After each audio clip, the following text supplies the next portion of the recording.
And welcome into Hoopsville, everybody. I'm your host, Dave McHugh. Hope you're having a great evening here as we are underway yet again here in December.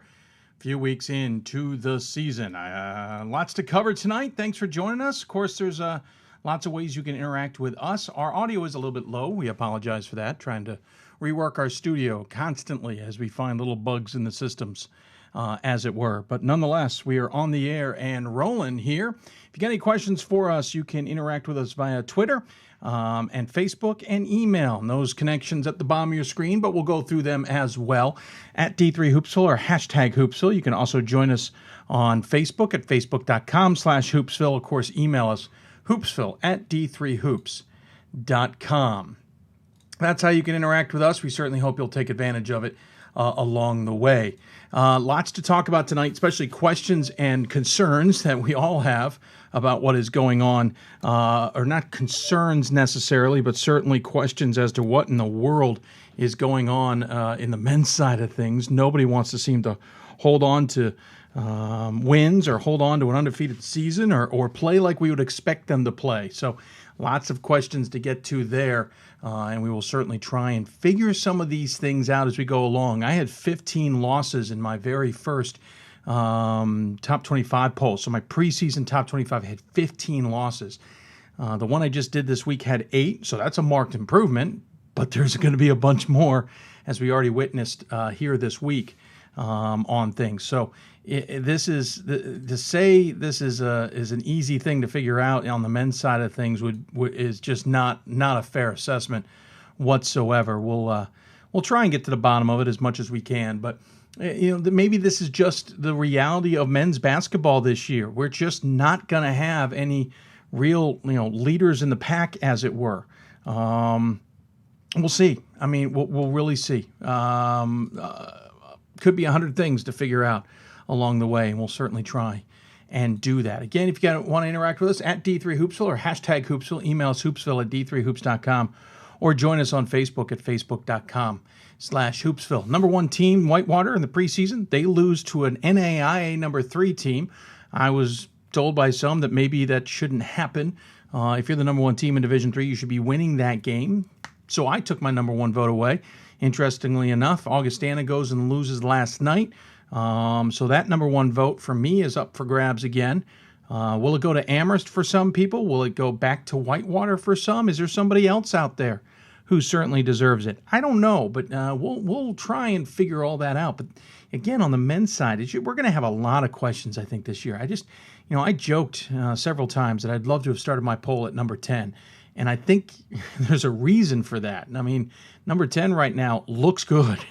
It looks safe compared to everybody else. So, I'm not positive if that's what's really going on in things. But take for example last night. Okay. So we knew number 1 Whitewater had lost in the preseason. On top of that, number 4 and number 5, Illinois Wesleyan and Williams way too ranked, by the way, should never have been number 5.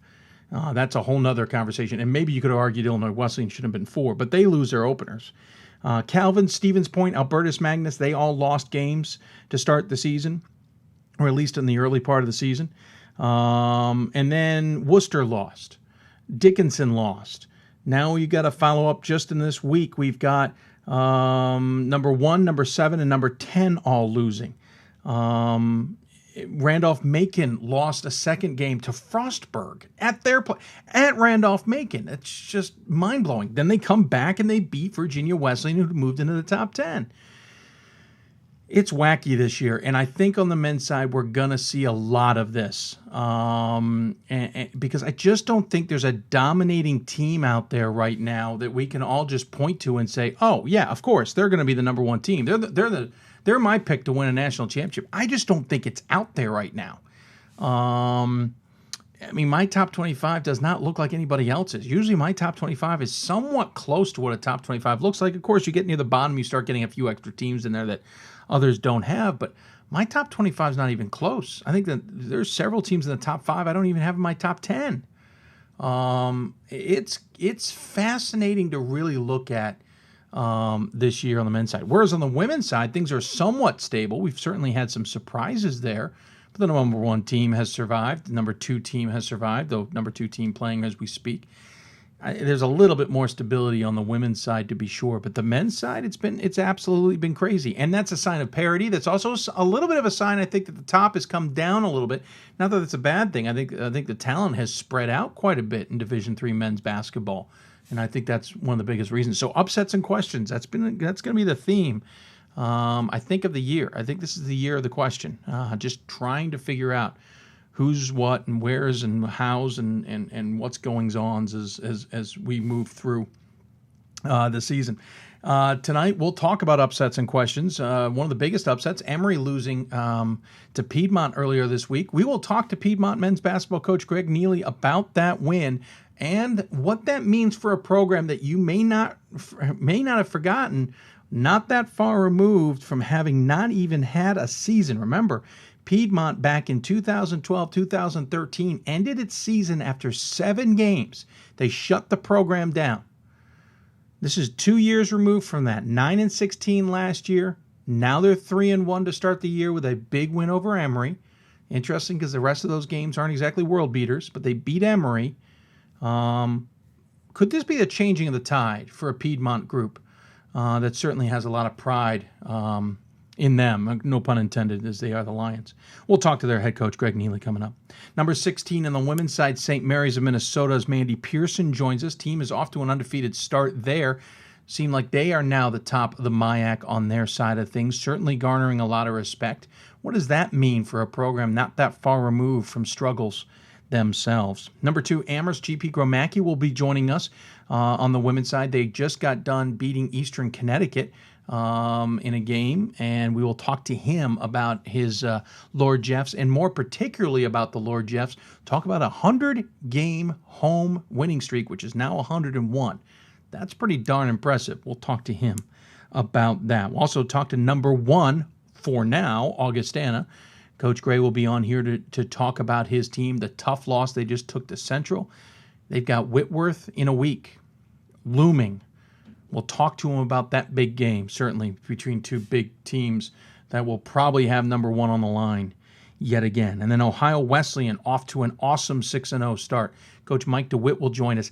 They just got done beating Worcester. Worcester losing 2 in a row. They, of course, lost 2 in a row last year as well. But, you know, is Ohio Wesleyan maybe a sleeper that nobody was expecting to be as good as they are this year?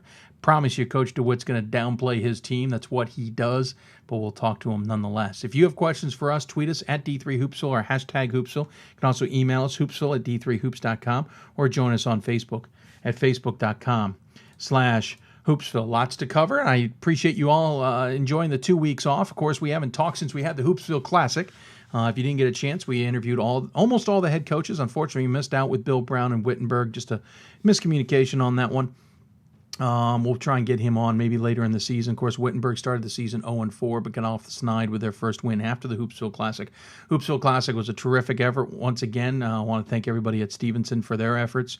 They certainly do a yeoman's job with it. But a terrific event, probably the best weekend we've had of basketball in the 3 years we've run it. Nothing against the other weekends. We've had some great basketball then too, but this was certainly the best. 7 of the games are 10 points or less. 2 of them went into overtime. Really, one of them was only a blowout from the very beginning. The other 2 games that ended up being more than 10 points kind of got away in the second half. All teams fought to play hard. Now Cabrini is 4-0 in the 2 years they've been there. Catholic is 4-0 in the 2 years that they have been there. Of course, Stevenson with the other best winning percentage at 4-2. Good teams. Chicago, I thought, played very well. Well, not very well. I was impressed with them, though, certainly. Early in the season, you're not going to see the best of teams sometimes. Randolph-Macon played pretty good. Gwinnett Mercy is going to be a sleeper. Watch for them to battle with Cabrini for that top slot. Speaking of Cabrini, come out of there looking good, but then lose their next 2 against Scranton, and I think it was Dickinson. I could be wrong on that. I'm pretty sure it was Dickinson. So Cabrini, we knew we had questions, but I had less questions coming out of the Hoopsville Classic. Now I got more questions about Cabrini, but I think Gwinnett Mercy is your sleeper team coming out of that conference, the CSAC. I think in some ways we might see 2 teams come out of the CSAC, and I think it could be legitimate. Granted, this is early in the season. A lot can take place between now and then, but I think for both, I think both teams can come out of that conference. especially if the one that's struggling or is on the outside looking in wins the conference title, obviously. Purchase struggling. They lost 7 guys to injury, including their all-everything guy, 7'3", inside presence. They lose him. They lose 6 other guys. They are not the same team. They're going to struggle this year, but they're going to be back in the conversation when it comes time to announce a Skyline champion. I'm sorry, Skyline. Yeah, I'm right. They're going to be back in the conversation there. I think they're worth keeping an eye on, to be sure. They could still make the NCAA tournament because those young guys are certainly going to figure out what's going on and figure out how to play basketball when they weren't supposed to be more than, role players and reservists. These guys are going to get a lot of starting minutes, and we'll see how that affects them. But I think Purchase is going to be a darn good team. Stevenson has a chance to make some waves. They were picked number 1 in the preseason poll by the Commonwealth for a reason. I think Widener is going to give them a run for that in that conference. But on the flip side of that, I think Stevenson's a good team. They're going to have to figure some things out. Lost to Eastern Connecticut up in Rochester this past weekend. I don't think that's a bad loss for them necessarily. Of course, they came back and won their next one. So I think Stevenson's one to watch out for, and they certainly represented themselves well. Tough loss to Chicago on a last-second shot and then couldn't get the response at the buzzer. By the way, crazy finish. Who throws a floater over the top to the big guy when the clock's running out? That's just incredible for Chicago to beat Stevenson in that game. Catholic, an enigma. I think Catholic is a very good team when they can put it all together. But if they're struggling like they did against Purchase, they're going to struggle. And, of course, they already took a loss since then to DeSales. DeSales is a good team, but Catholic needs to beat that DeSales team. DeSales isn't Catholic can't come into the Hoopsville Classic and walk out happy that they lost to DeSales after their next game. I don't think they're happy with how they played against Purchase. They should have put Purchase away, and they didn't. Purchase came back, and it was nip and tuck at the end. But I think Catholic can be a dangerous team. The problem is that conference is going to go through Scranton. Scranton is a much improved team. And I think it's a conference that may not be as competitive as it was last year, but that's a conference that needs to step up, especially in postseason play. So can Catholic get it done during the regular season and move on and give Scranton a run for it, or is Scranton going to kind of have it rest on their shoulders? I don't know. We'll see. Scranton has 1 loss on the season. It's to surprise Misericordia. Probably be talking to them if they continue winning. And so on and so forth. Other teams at the Hoopsville Classic, we talked about Catholic, we talked about Cabrini, Gwinnett Mercy, of course, Stevenson, Chicago. Mary Hardin Baylor, going to go through some tough spots, but I think they're going to be there in the end, battling for the ASC title. Coach Ken DeWeese says Louisiana College is a team we need to keep an eye on, along with Texas Dallas. I think the top of the ASC looks pretty good. Bottom of the ASC looks horrible, but I think the top of the ASC looks pretty darn good. But Mary Hardin Baylor is kind of retooling, rebuilding a little bit. They lost a lot from last year. You saw 2 very different teams. You saw a Mary Hardin Baylor that played very well against Randolph-Macon, forcing an overtime game. And then you saw a Mary Hardin Baylor that just disappeared when they took on in their second game. They just flat out disappeared. So, we'll see what happens. WPI, they keep winning. Got a tough win last night against Tufts. They're a team that I think can once again have people see an impressive record and wonder what it really means. However, that conference is very tough now.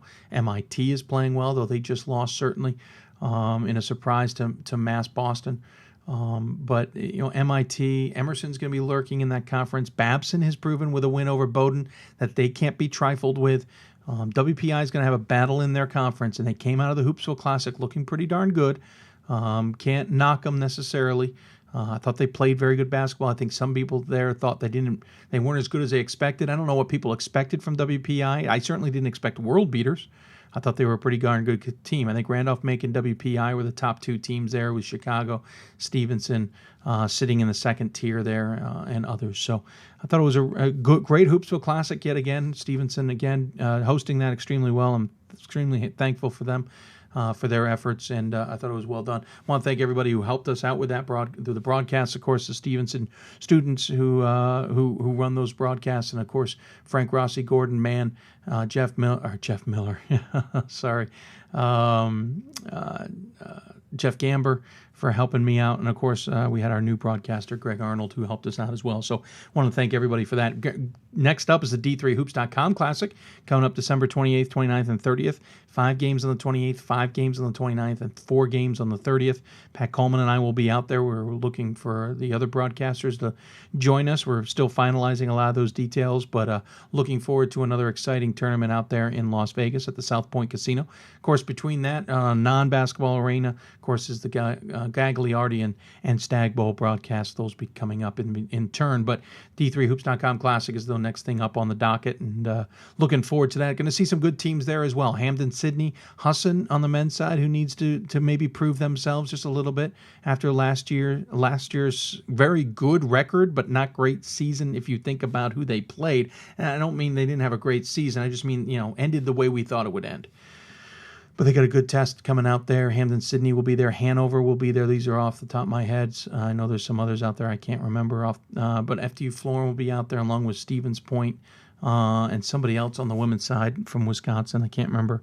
Again, off the top of my head, I mean, there's 14 teams coming out there. It's kind of hard to remember them all. So, well, it'll be a good event, and looking forward to it as always. And next Hoopsville Classic, I can tell you this much: we have verbal commitments from 2 top 10 teams, current top 10 teams. We have another verbal commitment or a verbal interest, and certainly wants to try and pull it off from another perennial top 10 team and a national champion. We could have 3 national champions at the Hoopsville Classic next year if all the ducks align. So that certainly would be something we're looking forward to, and we'll see how it all comes together in the coming days and weeks and months as we head forward. If you want to interact with us, Twitter at D3Hoopsville, hashtag Hoopsville, email us at hoopsville@d3hoops.com, of course on Facebook at facebook.com/Hoopsville as well. Again, our guest coming up today is going to be part of this upsets and questions part of things. Piedmont's Greg Neely will join us, talk about their 3-1 start to the season, but more importantly, their win against Emory. Certainly want to give the Lions a lot of credit there. St. Mary's women's basketball coach Mandy Pearson will be on the show. What is the MIAC going to be like this year? Is it going to go through St. Mary's this year, as they certainly have reemerged as a power in that conference? Number 2, Amherst GP Gromacki will join us on the women's side as well. Of course, Amherst just beat Eastern Connecticut. Talk to him about that. Talk about 101 now, straight home wins. That is a new NCAA record. They beat out the record of UConn of 99. They're now at 101. We'll talk to him about that. Number 1, Augustana's Coach Gray will be joining us on the show. Obviously, talk about their loss to Central just the other day, but more importantly, we'll also talk to him about the CCIW, about the newfangled Central region, and what he makes of it now that the WIAC is in there. And, of course, how much does that loss really hurt them, or will it? And number 14, Ohio Wesleyan Mike DeWitt will join us, the head coach there of the Bishops.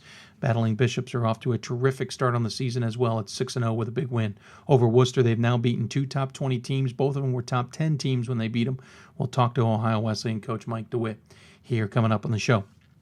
We're going to take a break. When we come back, Piedmont men's basketball coach Greg Neely will join us. We'll talk to him about his team. Again, if you have questions for us, tweet us at D3Hoopsville or hashtag Hoopsville. Email us, hoopsville@d3hoops.com. Of course, Facebook us at facebook.com/Hoopsville. Reminder, we have one more show this month, just due to the Gagliardi stuff and Stag Bowl efforts. We'll be back on the air next week on Thursday with a live show. Then we'll be taking a break, but we'll be in presence, as it were, in Las Vegas with interviews of coaches and student athletes while we're out there. And then we will be back on the air January 4th. It's a Sunday, and that starts our Sunday-Thursday schedule. So one more show in the 2014 calendar year, and then some work at the Vegas Classic, of course, and then we'll be back on the air in January. We're going to take a break. You're listening to Hoopsville, presented by D3Hoops.com and the National Association of Basketball Coaches. We'll be back right after this. College basketball lives in Kansas City at the College Basketball Experience at Sprint Center. The College Basketball Experience is the place to get your game on. It's not a museum, it's an experience you won't forget. Discover the history of the game in the National Collegiate Basketball Hall of Fame, featuring the Gallery of Honor, Mentor's Circle, and Honor Theater. Suit up in the latest CBE logoed Nike gear at the CBE Hoop Shop.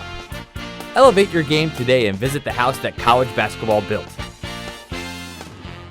We've got more schools than Division I, more fans than Division II, and more upsets than March Madness. There's 800 programs with over 11,000 games leading to 2 national championships. And we've been covering it all for over a decade. From Eastern to Occidental, from Puget Sound to Piedmont, from Southwestern to the University of New England, and from Hope to Calvin. Nobody covers Division III basketball like we do. We're at d3hoops.com at www.d3hoops.com. I know sports is important, but having the academic part along with it is a big plus. I've discovered in myself, a newfound ability to overcome adversity at all different angles. At a Division III school is really shaped around you developing yourself as a complete individual. The end result in my mind is you just become a very well-rounded person. Before I came into college, I didn't really think I'd be able to balance so much. It helps a lot that you have a family with your team that can guide you. With a D3 school, there's a lot of time for other opportunities. The coaches expect a lot of you during soccer, but after soccer, that's your own personal time to really find out who you are and other opportunities that you can pursue. By balancing all of my interests, basketball, my leadership skills, and academics, I'm able to better prioritize my life and to manage it.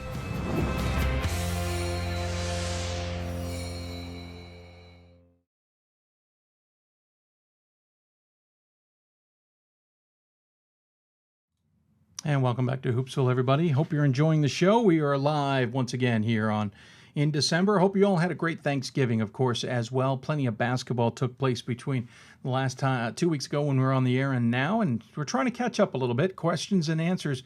I'm not sure you're going to get many answers, but certainly plenty of questions out there with all the upsets that we've been seeing. If you've got questions for us, we'll try and get them answered at D3Hoopsville or hashtag Hoopsville. You can also join us on Facebook at facebook.com/Hoopsville. Or join us via email, hoopsville at d3hoops.com. Again, Twitter at d3hoopsville and hashtag Hoopsville. One of the questions that certainly came out of things is Emory is one of those many top 25 teams on the men's side that took a loss this past week. And joining us on the Hoopsville hotline is the head coach of the team that beat them. And Coach Greg Neely joins us. Coach, welcome to Hoopsville. Absolutely. I appreciate you taking the time to join us. I got to ask, first and foremost, that's a huge win for a team that's really, really young.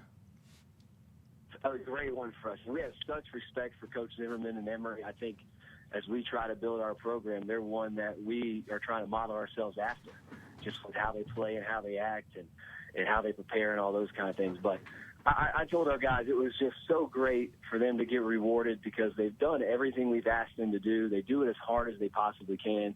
And for them to get rewarded, in what was a great atmosphere on our campus against a really good team, hopefully, validates that all their hard work's been worth it and gives them some confidence and just reassures that we're on the right track as a program. Yeah, this is a program that wasn't that far removed from not existing. I mean, we're talking not even 2 seasons or 2 years ago, the team was stopped after 7 games, ended for the season, kind of things restarted. You come in as the head coach.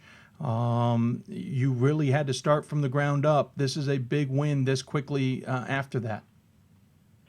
No doubt about it, and I think, for our guys, when we recruited them after the season was canceled, I mean, we really asked them to take a chance on us. We couldn't walk them in there and show them a bunch of banners or anything like that. And those guys took a leap of faith and believed in us. And I was able to retain, the assistant from the previous staff, Mike Floyd, who kind of held everything together and was great in helping us finish that recruiting class. And those guys, took a chance on us and it's paying off for them. And I think most importantly for us is that we have a group of guys that represent Piedmont the right way. And I think, when we took over, it wasn't just about us winning games. We wanted to win games and have guys, that walked into Walmart with a Piedmont shirt and acted right and represented the school the right way and go to class and have a great GPA and what Division III is all about. And so, I was so thrilled that they picked me to have the opportunity to lead the program and for us to be able to start something from scratch and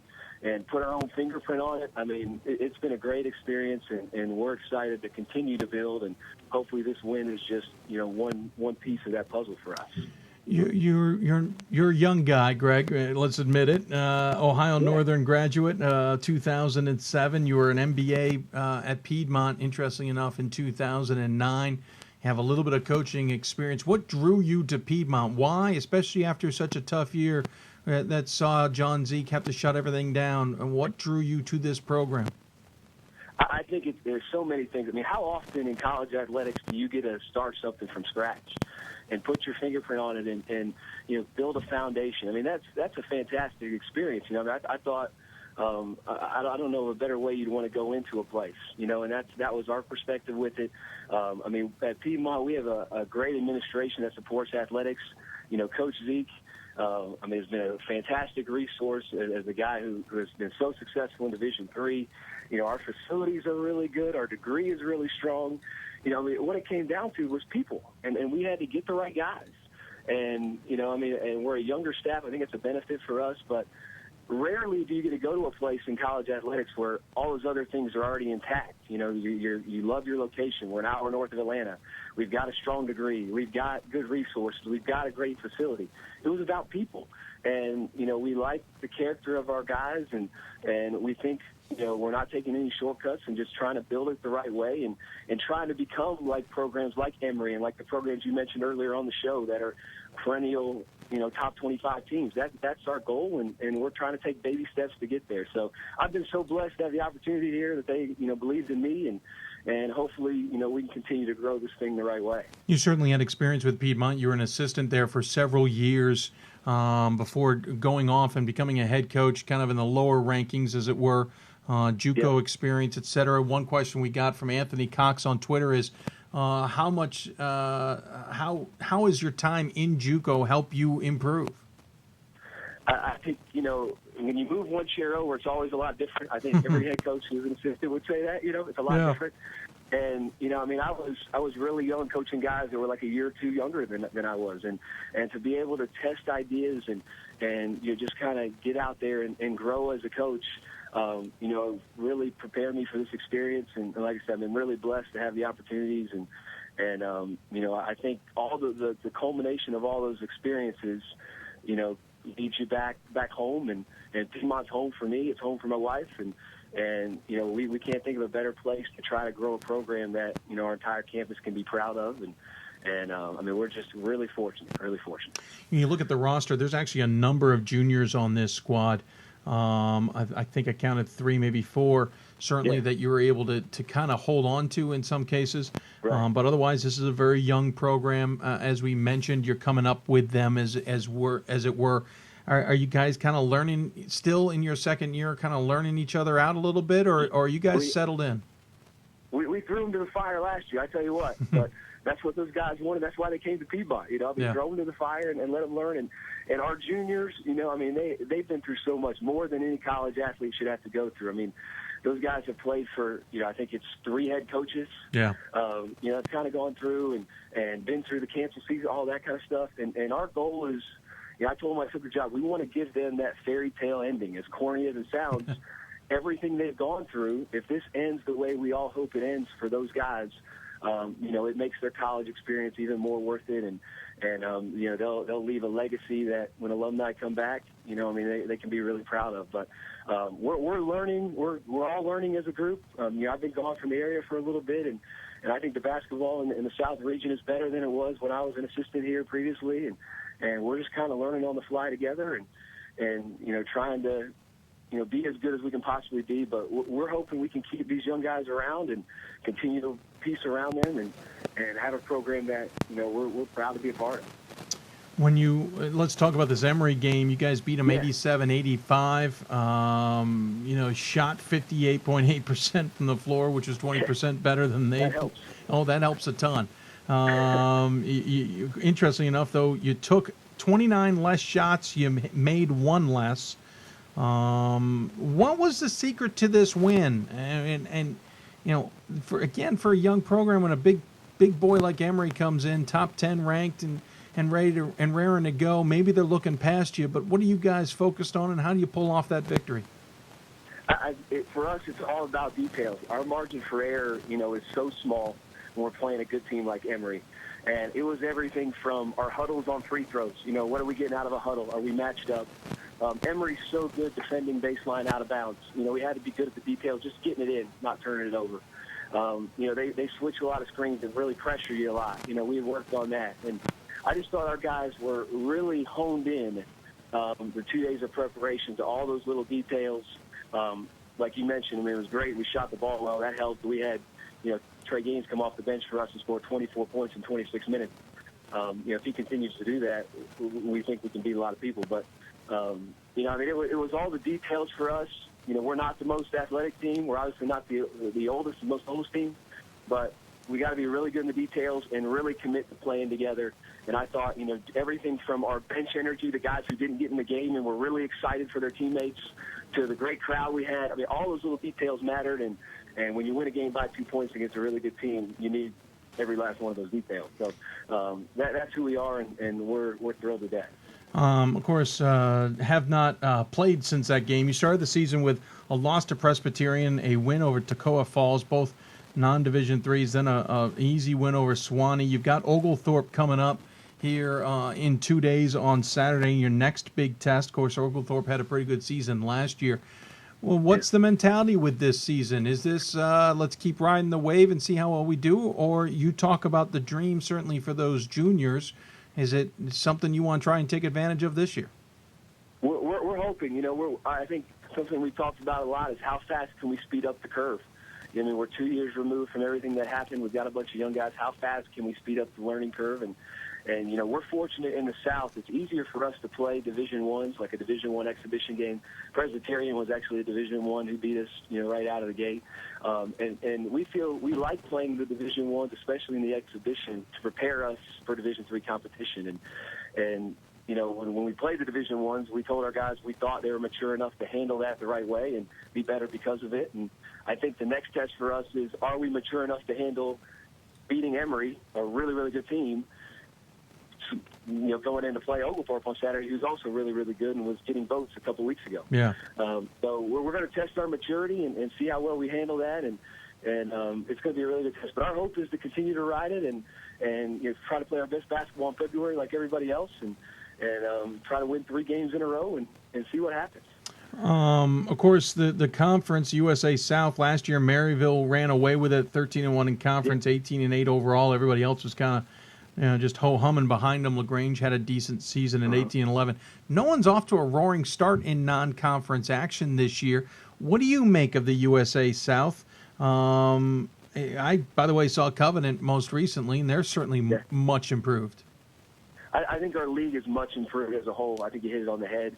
And it's a very balanced league. Maryville was picked to win our conference, and they're going to, I think, be really good by the end of the year. But it's a very balanced conference. We last year finished 9th in our league, and we're fortunate enough to beat Averett, who finished in the top 3 in our conference in the regular season. It's just very balanced, a lot of different styles, a lot of really good coaches.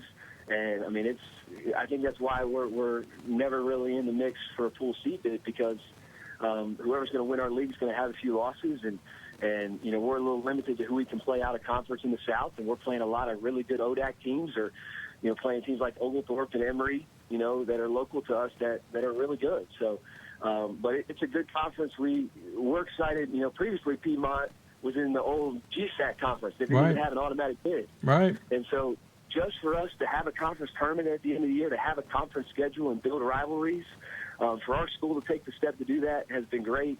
I know that's what college basketball, in my opinion, is about, is conference play and those rivalries. So, USA South's been a great league for us, and we're excited about January and February. What's interesting is I look at your roster and you look at your contributors scoring-wise. You got 4 guys in double figures. 3 of them are sophomores: Chase England, Peyton Luke, and Brian Edwards. Then you get to Chris Meeks, who's a junior. And then Trey Gaines, he's got 9 points a game, and Trey Gaines is a sophomore. If anybody's looking at that, they're probably thinking to themselves, "Ooh, that's not good for the next few years." We hope so. We can keep those guys around. And what's been great, those guys are gym rat guys. And you know, as you know, in Division III, you know, since our contact hours, we can't have contact in the off season. Right. We need to have gym rat guys that go work on their game on their own and go lift and do those kind of things. And you know, those guys are just as passionate about the game as for us in the South here, guys at Duke and North Carolina and that kind of stuff. And we want to try to give them that same kind of experience. And you know, we hold them accountable to scouting reports and just try to give them a small Division I experience. And those guys have taken that to heart and worked their tails off and try to soak up all the knowledge they can.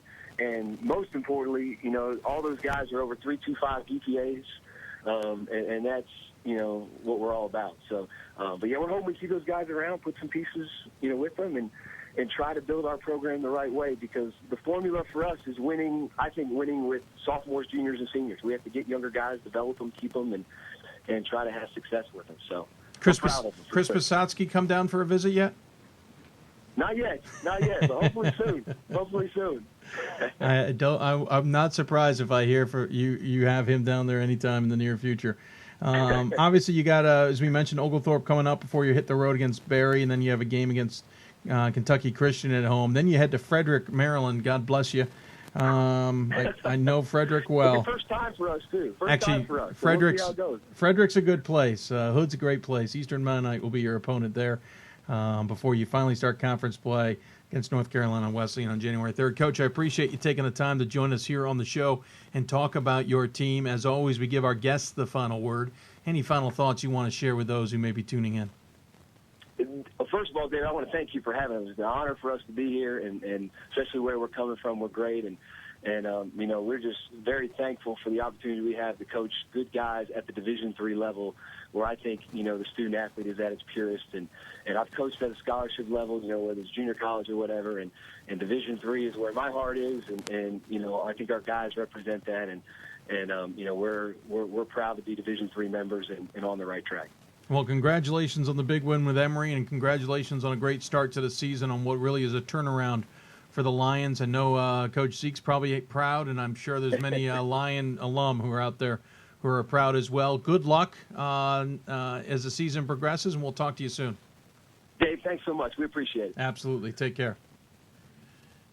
Coach Neely joining us here on Hoopsville. I want to thank him for taking the time to join us here on the show. Don't forget, if you have questions for us, tweet us at D3Hoopsville or hashtag Hoopsville. You can email us, hoopsville at d3hoops.com, or Facebook us at facebook.com/Hoopsville.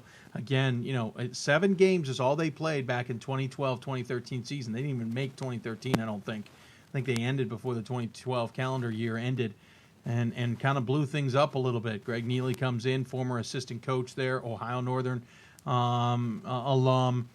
Certainly knows how to play, you know, knows good basketball, had experience being a head coach at a lower level, comes in there, and they're certainly having a good start to the season, especially with that win over Emory. You can't knock how important a win like that can do to a young program.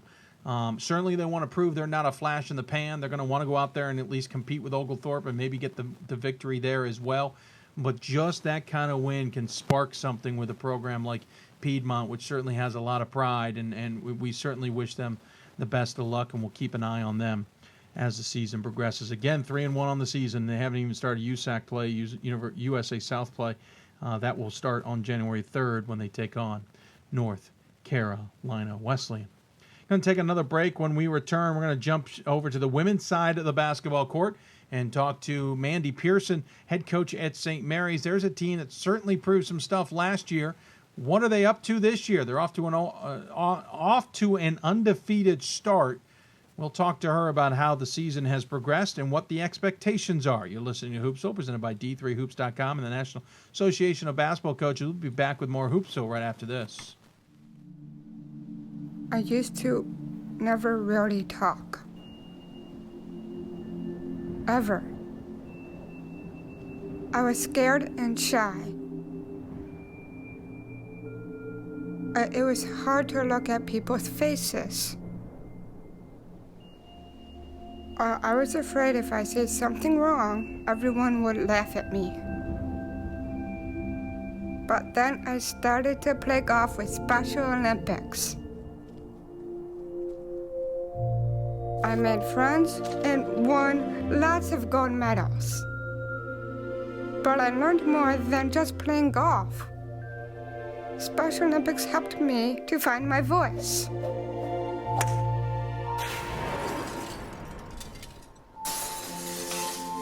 And now everyone else is speechless.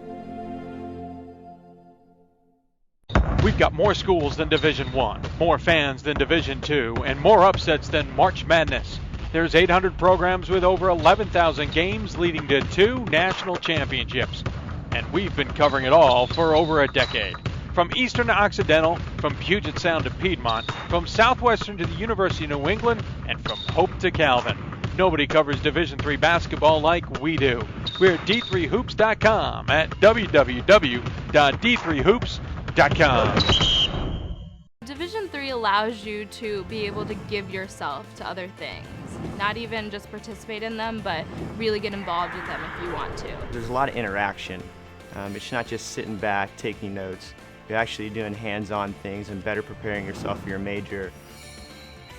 Choosing a Division III school, I've had the opportunity to develop my leadership skills and to be more involved on campus.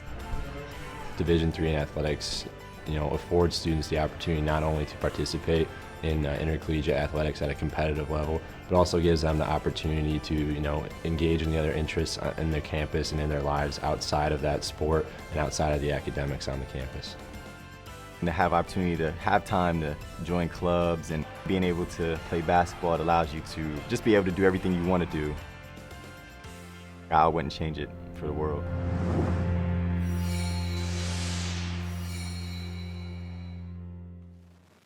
And welcome back to Hoopsville, everybody. Hope you're having a wonderful evening as we are here on December 4th. Lots to cover between now and the end of the show. If you have questions for us, tweet us at D3Hoopsville or hashtag Hoopsville. Email us hoopsville@d3hoops.com. You can also Facebook us at facebook.com/Hoopsville. We'll try and keep an eye on some of the basketball going on out there. Of course, the Wendy's Classic is underway as well up in New England, or New York, I should say. We'll try and keep an eye on that as the season moves along, or the show moves along, I should say.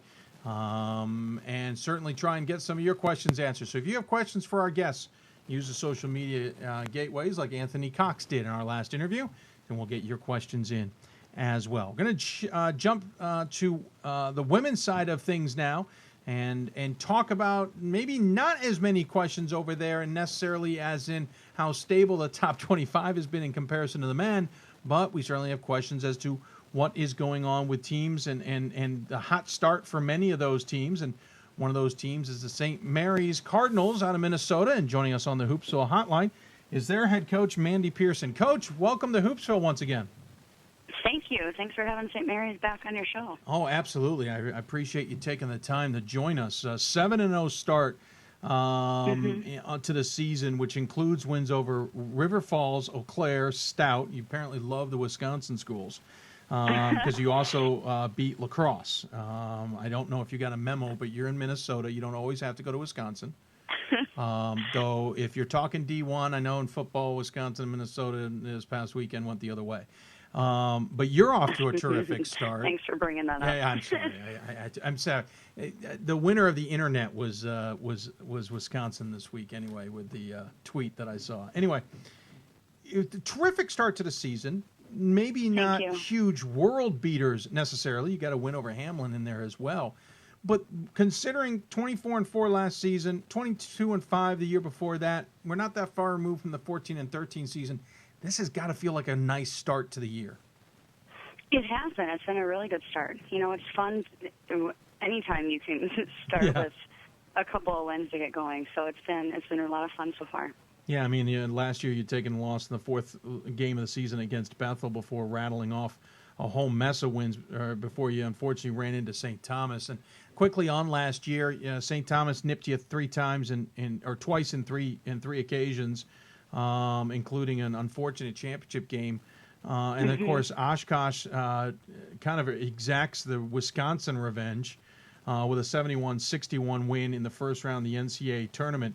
I noticed you don't have Oshkosh on the schedule, but I gotta wonder, how much did that sting after such a terrific season?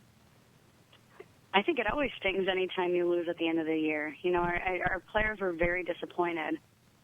They were excited to be playing in the national tournament, but they really wanted more. And I think it motivated them in the off season to definitely put some time in. Well, and that's the thing is you guys come in. I think you're a preseason top 25 at d3hoops.com, and obviously expectations are high. You're coming off 2 huge seasons, as we mentioned, 22-5, 24-4, top of the MIAC conversation now. How much has the culture changed in just a matter of 2 quick years?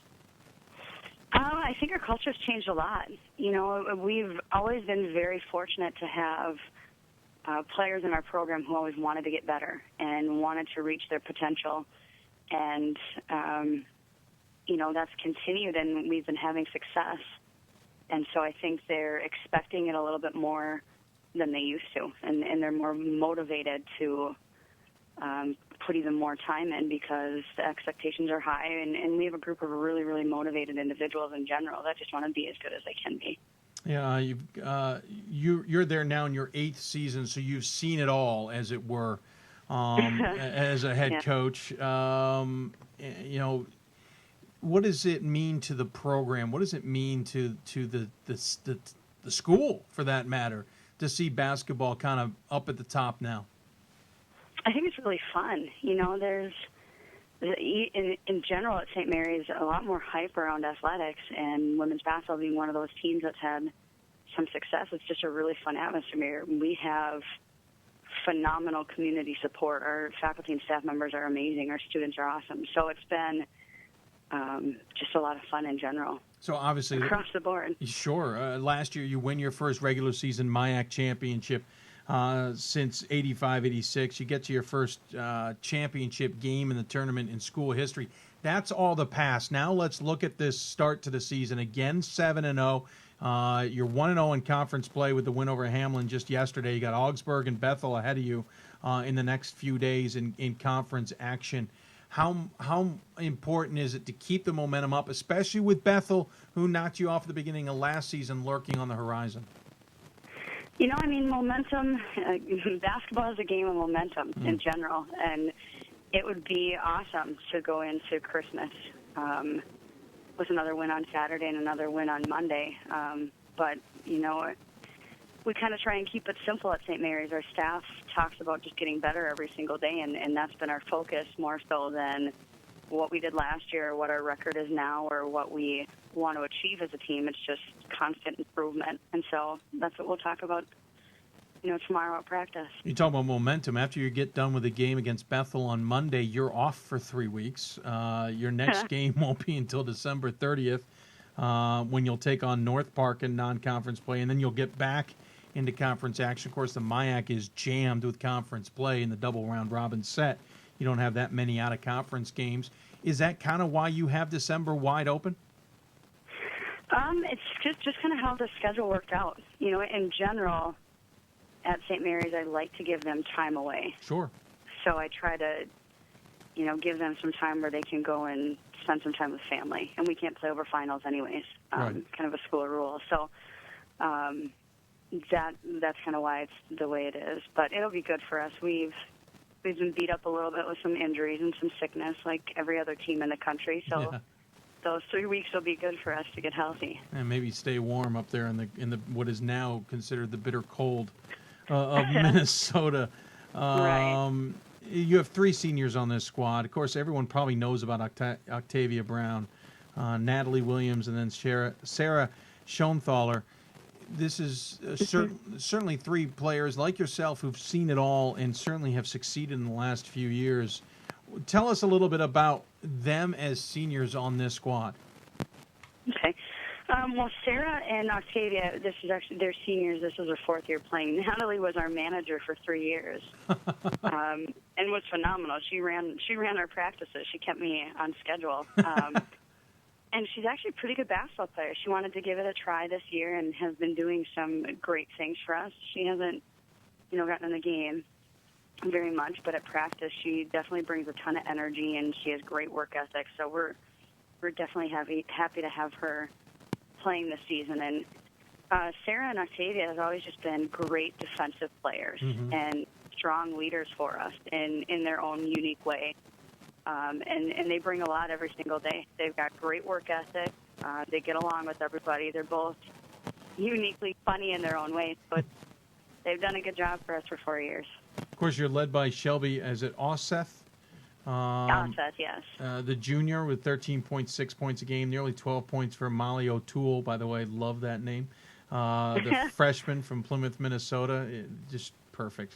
Emma Schaefer and Bridget Perthke are your other double-figure leaders. You've got a lot of people contributing who aren't in this senior class. That's always good for a coach and the future of the program as well. Yeah, absolutely. You know, and that's kind of the strength of our team right now, and what I hope continues is that we have a lot of options, and we have different people who step up every single game. And you just kind of list off our 4 leading scorers, but then we have other people who come in and hit some big shots or make some big defensive plays. So I'm really happy with the improvements we've made so far this season and the potential that we have. You've also gone deep on the bench. 9 players in every single game have gotten in. You've gotten 10 players into 5 of your 7. By what I can tell, you've played everybody at least once this season. How important is it to go deep in your bench early in the year? I think it's really important. You know, I mean, there's such a thing as gamers. So if you never give people a shot in the game, maybe because they're not practicing well, you'll never really know what they can bring to the team. So I think it's really important to find out who plays well together and who can contribute on the court. So we do have a tendency to go deeper in our bench early in the season. Let's talk about the conference just a little bit. Again, last year you guys were regular season champs. And then St. Thomas finished a game behind you along with Concordia Moorhead. Bethel was lurking. Then there was a drop-off, and then you still had St. Olaf, Gustavus Adolphus, and the rest. Excuse me. What does it look like this year? How do you think it's shaping up to be in the MIAC this season? You know, I think we'll have a few of the same teams that will be fighting for the top of the league again. But it's the MIAC, and you never know what's going to happen. Sure. Every game's competitive. Every team can show up on any given night. So it's always a battle, and our goal is to be as consistent as we can every single night so that, we can hopefully fight for one of those top spots. And we should mention, we talked about it last year, certainly. You played at Concordia Moorhead. You know this conference darn well. There's nothing surprises you necessarily. Of course, now you've been a head coach for 8 years at St. Mary's. How much has the conference changed, though, from when you were playing to early in your coaching career to now? I don't know how much it's changed. It's still competitive every single night. We have some great teams, some great players. We have a tendency to have similar teams that are always making playoffs, but we've seen every team work their way into the top 6 and compete every year, any given season. So it hasn't changed a lot. It's always a battle. Not to harp on last year, but the way last year ended as a head coach, can you take any of that and kind of use it moving forward, especially as you get into the grind of the season when we hit January? I think you can if you want to. We don't talk about it. We don't talk about the past within our program just because I don't want our players to feel pressure to be something that they're not. Sure.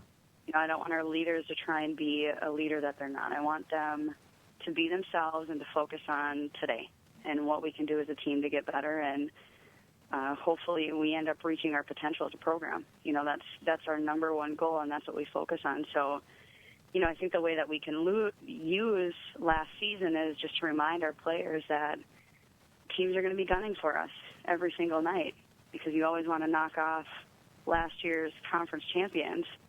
But that might be the only time that we'll use that or talk about it.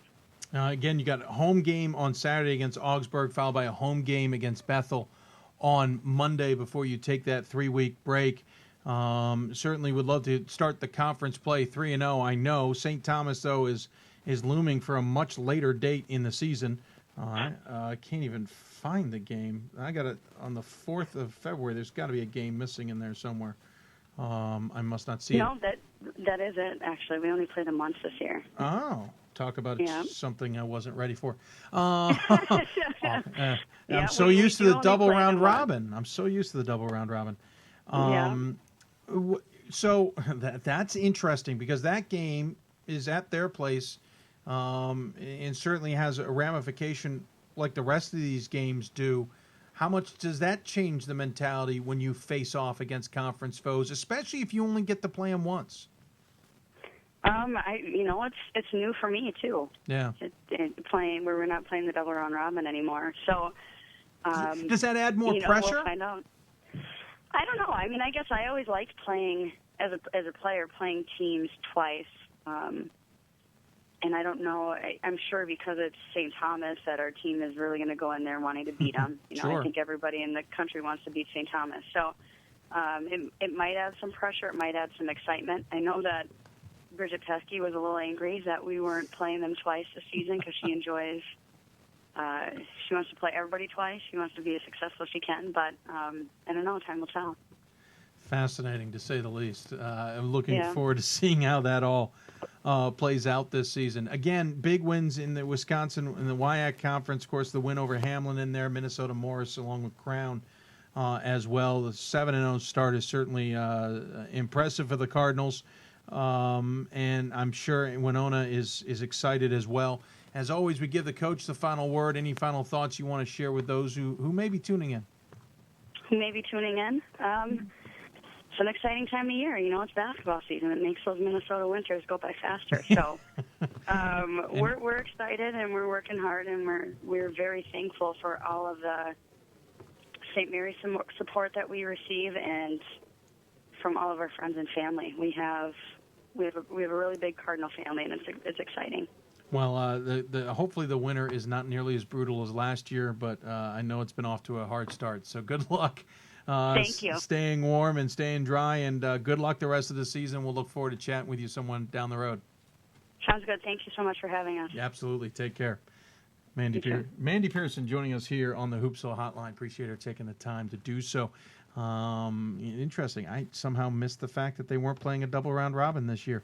Again, they take on Augsburg and Bethel coming up on Saturday and Monday before taking 22 days off before they'll place off against North Park in non-conference play. Then they'll get back into conference action. Concordia Moorhead will start that all off on January 3rd, which is a Saturday.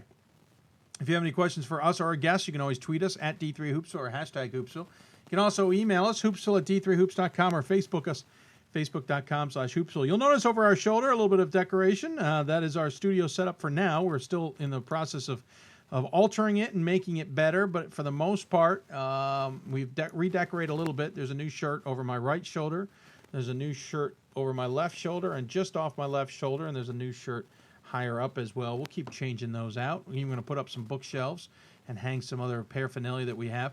We know that the Lauryn Hill jerseys are on their way to people. We have not received ours yet, but that will get a prominent spot behind us as well when we get further down, when we receive it.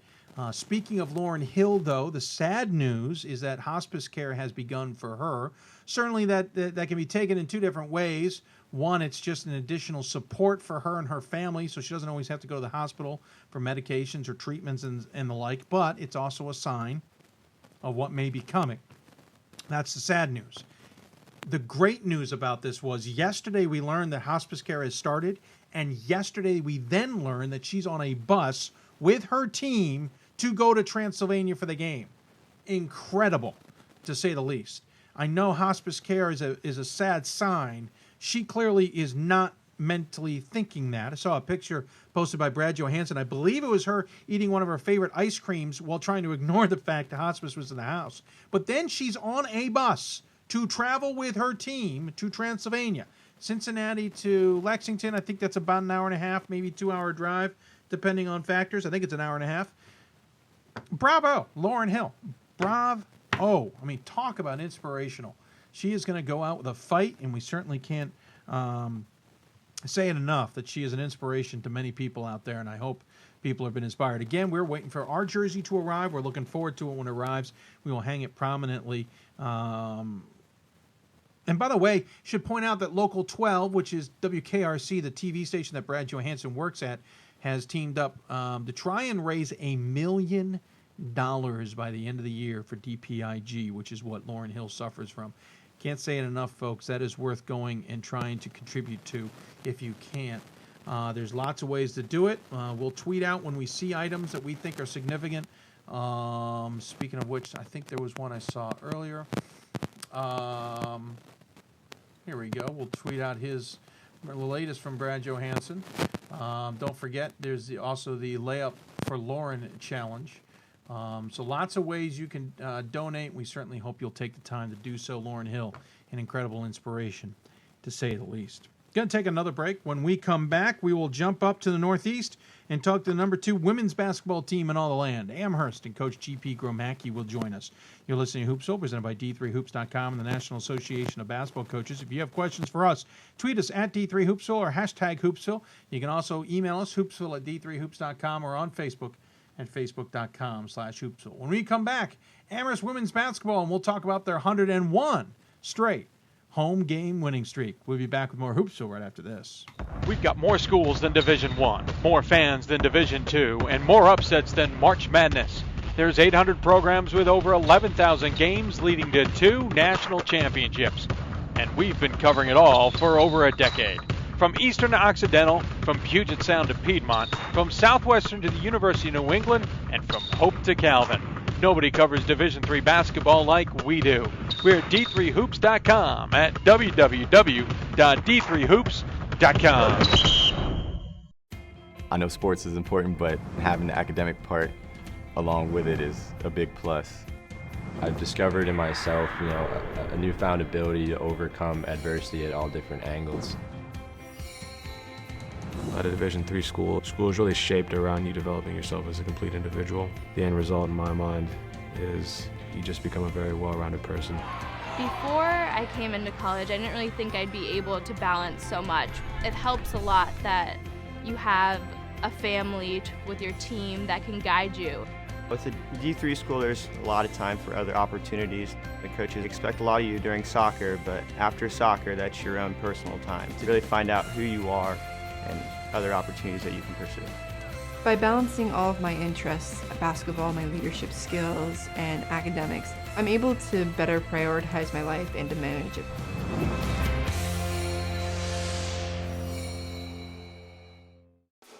College basketball lives in Kansas City at the College Basketball Experience at Sprint Center. The College Basketball Experience is the place to get your game on. It's not a museum, it's an experience you won't forget. Discover the history of the game in the National Collegiate Basketball Hall of Fame, featuring the Gallery of Honor, Mentor's Circle, and Honor Theater. Suit up in the latest CBE logoed Nike gear at the CBE Hoop Shop. Elevate your game today and visit the house that college basketball built. And welcome back to Hoopsville, everybody. Here on the air on December 4th. If you have any questions for us, tweet us at D3Hoopsville, hashtag Hoopsville. Email us at hoopsville at D3Hoops.com, of course, on Facebook at Facebook.com/Hoopsville. Should also point out we're now podcasting the show. Once the show is off the air video-wise, we'll try and turn around the audio by the next morning, we hope. There's some delays just in getting the best quality that we can and the best recording that we can and turn it around. We're at least doing it through SoundCloud right now and hopefully on iTunes as well, so keep track of that. You can RSS your feeds through those and get to listen to the show. I know we've had those requests over the years. If we could podcast them, we're now doing our best to do so. If you have questions about that process or have thoughts on it, please feel free to share those with us as well via the social media ways that we describe and are on the bottom of your screen as well. For many people, winning 5 games, 6 games, 7 games in a row is pretty cool. Imagine going undefeated at home. That's pretty nice during a basketball season. Okay, so now imagine you went 4 straight seasons without losing a game, period, and you might get close to what Amherst has done, though all at home. They have not lost a game in, years at home. LaFrac has certainly been good for the Amherst Lord Jeffs women's basketball team. Thanks to the victory tonight, they have now won 101 straight games. And joining us on the Hoopsville hotline is their head coach, G.P. Gromacki. Coach, fresh off a new win, thanks for joining us. I certainly appreciate it. Yeah, thanks for having me. 101. How much has that kind of sunk into you guys a little bit? The best home winning streak in all of NCAA history. I mean, it feels good with you mentioning it. So, but yeah, I mean, when it happened, it was pretty amazing. But you never think you could accomplish something like that. The win over Baruch was the one that set the record, the second to last home game as it is, as you obviously beat Eastern Connecticut tonight. But 100 games, the record had been held by UConn, as we mentioned, of 99, along with you guys. I'm double checking. Let's see. Kentucky men's basketball does have the all-time record of 129. Your streak began January 31st in 2009 against Colby. When did you guys? First off, did you even know you were closing in on the record? Because sometimes these kinds of records are the ones that kind of sneak past people without you realizing it until it's on top of you. Well, we didn't. We knew that we had broken the Division III record. I think it was last year. Yes. But we didn't know anything about the all-time UConn's record until one of the fans said at the end of last year, "Do you know, like, you're a couple wins away from breaking the all-time women's basketball home win streak?" And I didn't know until this fan told me. Oh, thanks. Appreciate that. Nothing like going into the off season with a little bit of pressure. Right. Well, and if I'm not mistaken, have you been there for? Yes, you've been there for the entire winning streak as well. I'm just saying it kind of goes hand in hand. How do you kind of keep everybody focused on the task at hand when a big record like that's on the horizon? Yeah, we have never talked about the streak until we broke it the other night. We just keep, playing one game at a time and enjoying what we're doing, and we're not going to talk about it anymore, and just keep on enjoying playing the game. I assume there was balloon and fireworks and confetti and champagne, correct? Well, not quite, but it sounds nice. Yes, it does sound nice. Obviously, the win over Baruch was huge. Off to a 4-0 start on the season. Wins over Keene State, Mount Holyoke, Baruch, Emmanuel. I should say 5-0 now with the win over Eastern Connecticut just tonight at LaFrac to extend the streak to 101. You'll be back home again on the 10th against Rhode Island College at the game against Bridgewater State first here on Saturday. How's the team looking early in the season? We're coming along. We've looked really good at times, and other times not so good, which I think early in the season you're going to have. We're still a fairly young team. Right now we're starting 4 sophomores and a junior. A couple freshmen are getting into the mix, so I'm pretty happy right now, but it's a long season. We've got to get better.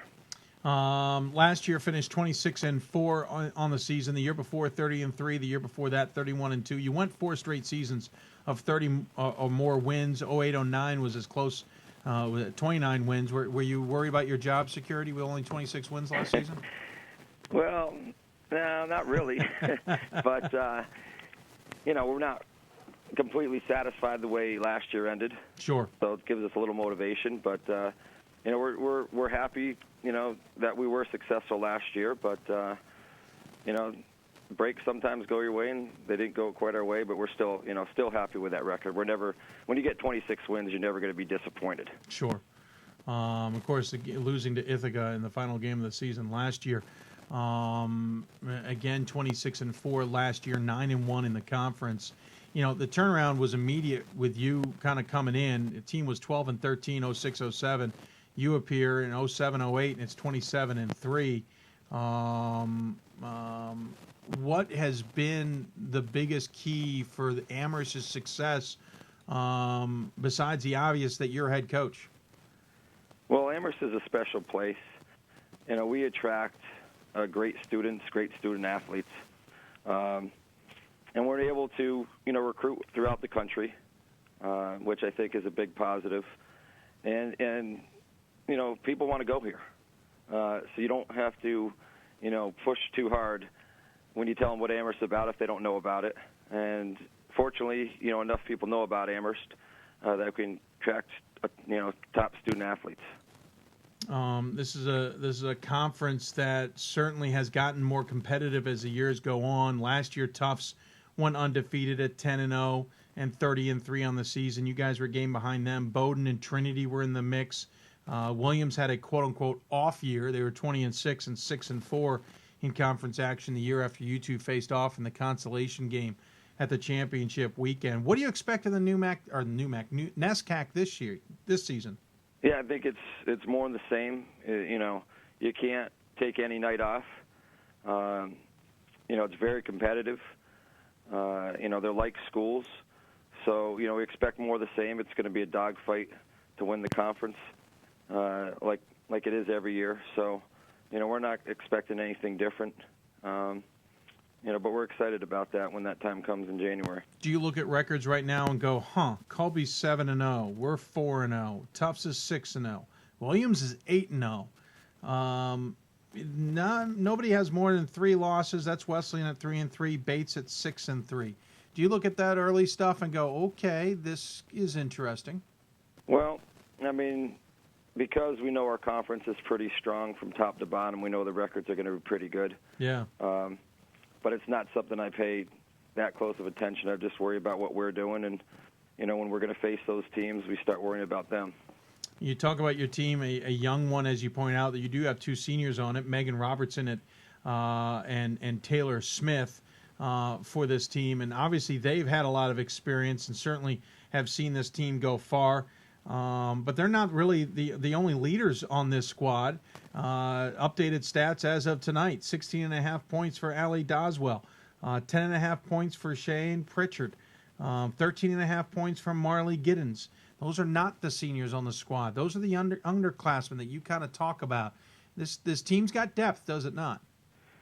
Yes, definitely. It's one of our strengths. I think by season ends, if we can get some players a little more playing time and some experience, will be even deeper. But I'm pretty proud of what they've been doing so far, and we just got to keep improving. But definitely, we have a little more depth than I think we did last year. The other thing you guys have is height.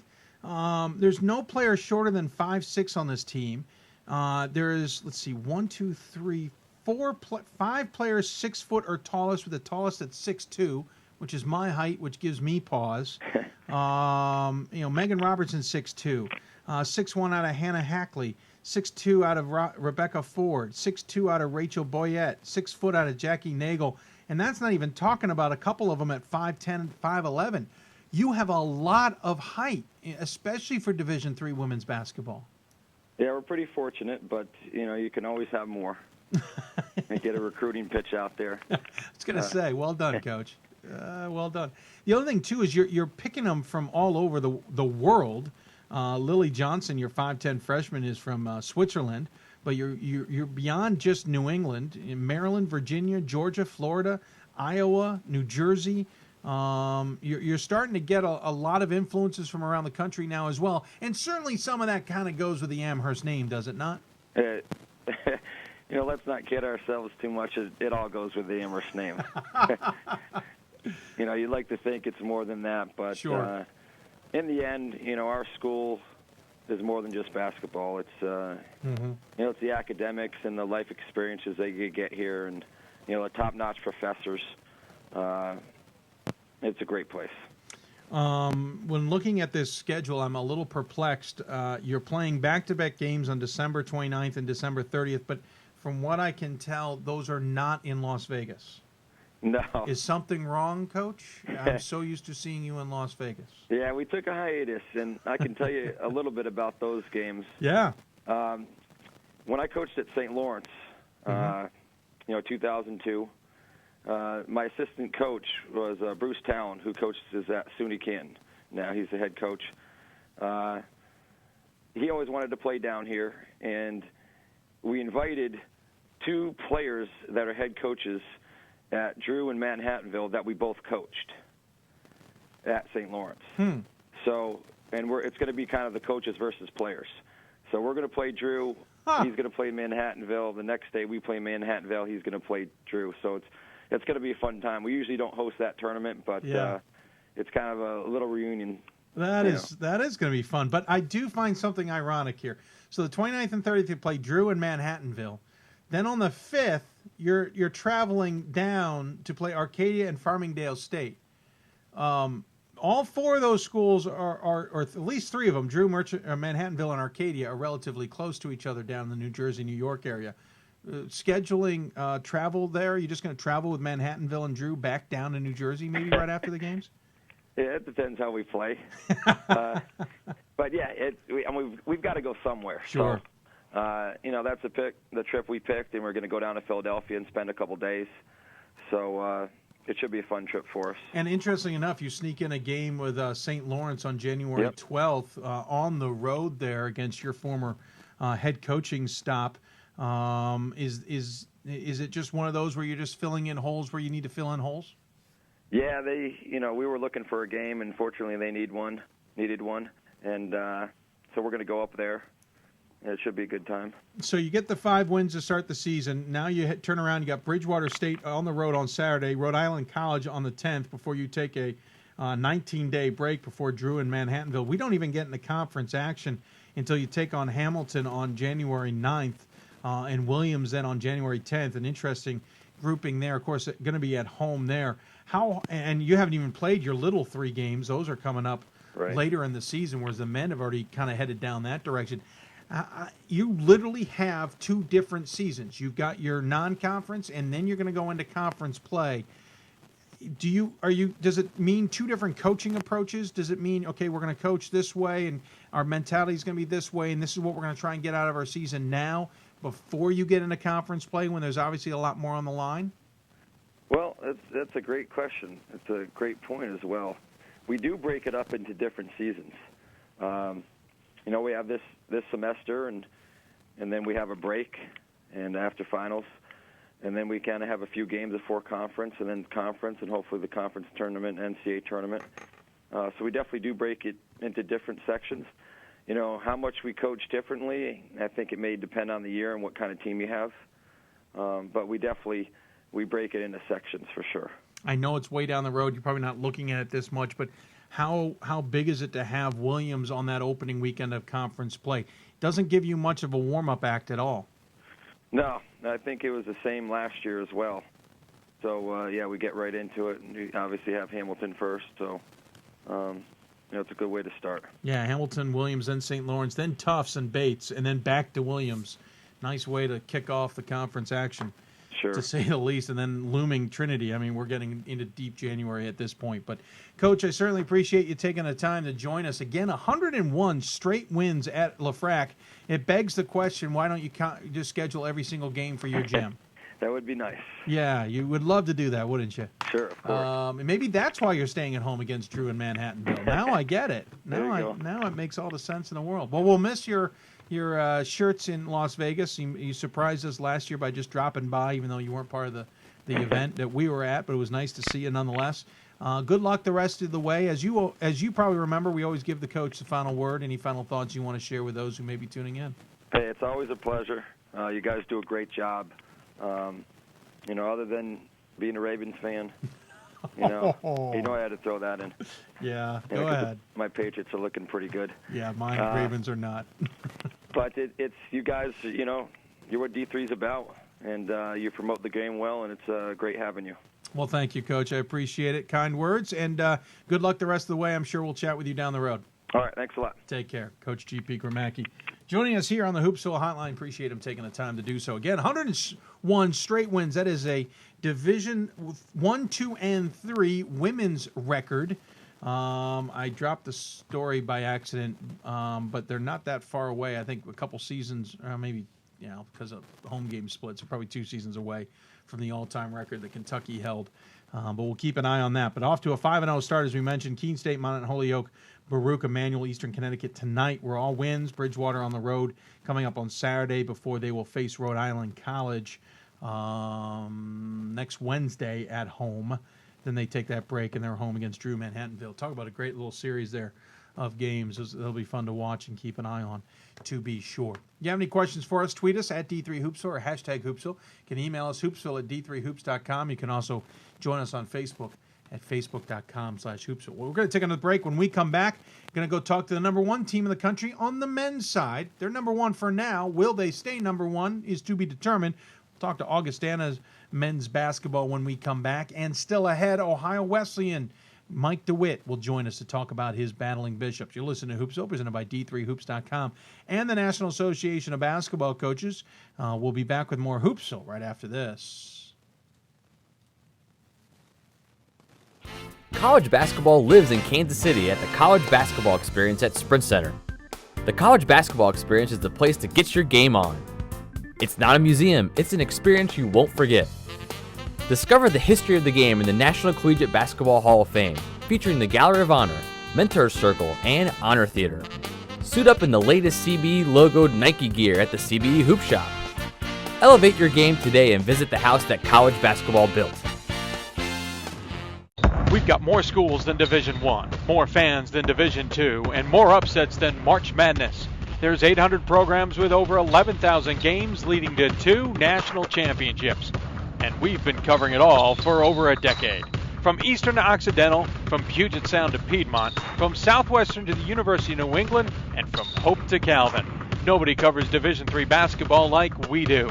We're at D3Hoops.com at www.d3hoops.com. I know sports is important, but having the academic part along with it is a big plus.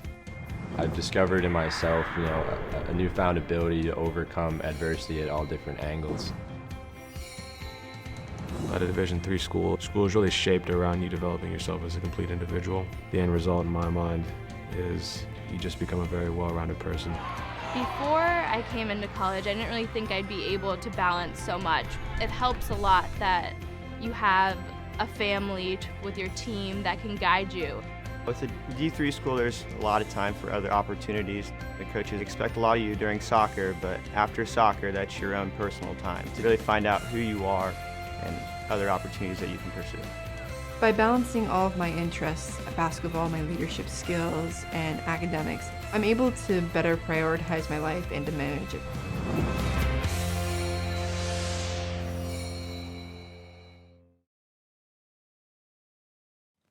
And welcome back to Hoopsville, everybody. If you got questions for us, email us hoopsville at d3hoops.com. You can also tweet us at d3hoops or hashtag Hoopsville, or you can join us on Facebook or facebook.com/Hoopsville.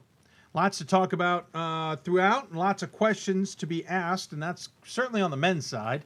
And so far, the 2 number 1 teams have not survived their one term on the poll, as it were.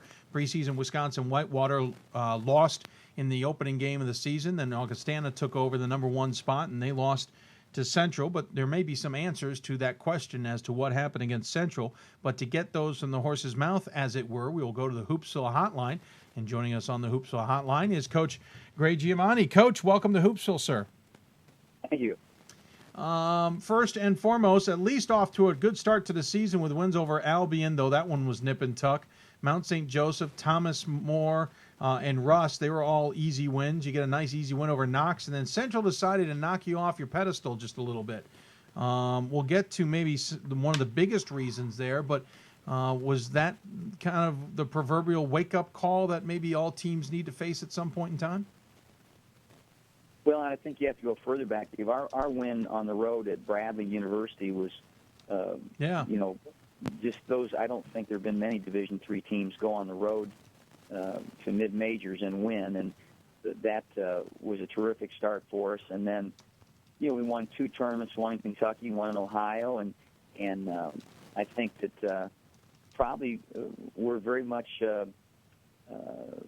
somewhat deserving of the recognition that we've gotten. I think that team was quite special, but over the course of the last week or 10 days here, we've really had some setbacks that have kind of brought us back to the pack, I think, with some injuries, and certainly, we lost big Kevin Schlitter, our 5th-year post guy, 6'8", 270, and really just an outstanding player and great young man. Tore his ACL for the 3rd time, and we went to Iowa without our best defender, a terrific athlete, Joanne Strotter. So went out there shorthanded, but Central played terrific basketball and made 16 threes.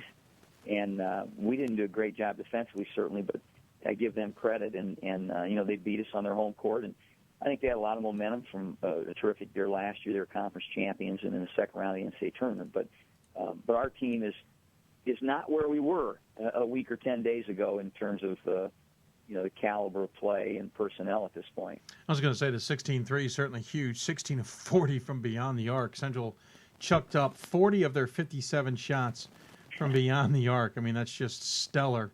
They did, and about half of them were contested, and then we didn't do a real good job on the other half. But they, again, to their credit, they were committed to that, and they made big shots every time we made a run and held us off. I was going to say, it's tough when you make one more shot than they do overall, and you only took 4 more shots than they did, but they hit 8 more threes than you guys did overall for the game.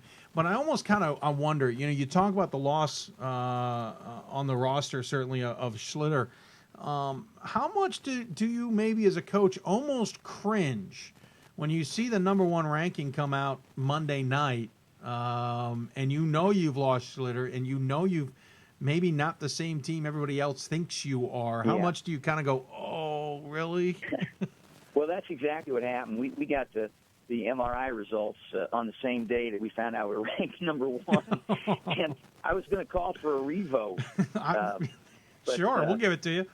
Yeah, but they weren't. Nobody asked for my input, but it was a tough day because like I said, terrific young man who'd come back from ACL surgery as a sophomore, right? And I think one of the best big guys in the country when he was healthy and in shape, but that happened just very rarely during his career here. And but again, he's going to sit for the CPA this spring, and he's going to have a terrific post-basketball life. But he was such a big part of who we were, and just his experience and the investment that he'd made in those rehabs. So it was really very much a mixed emotions day, and a terrific honor to be ranked number 1 and to be thought of in that light. But I knew in my heart, well, the team they ranked number 1 is no longer with us, and we're kind of redefining our team at this point. And by the way, I did notice you hadn't started him in any of the 4 games that he played in.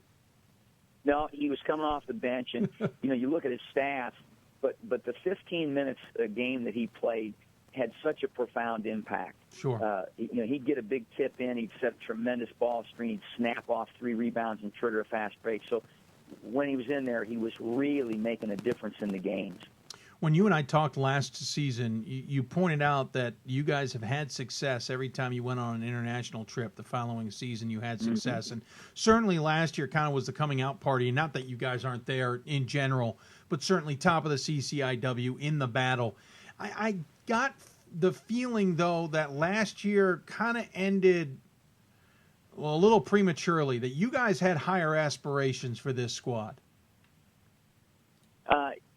Well, last year was an interesting season. We really had things rolling, and then we have just, and I think it happens with most teams, but we lost a key guy to an injury, and we kind of hit the skids. We lost, I think, 4 in a row. Yeah. And then we came back and finished really strong and kind of played our way into the NCAA tournament and had a great win over St. Thomas.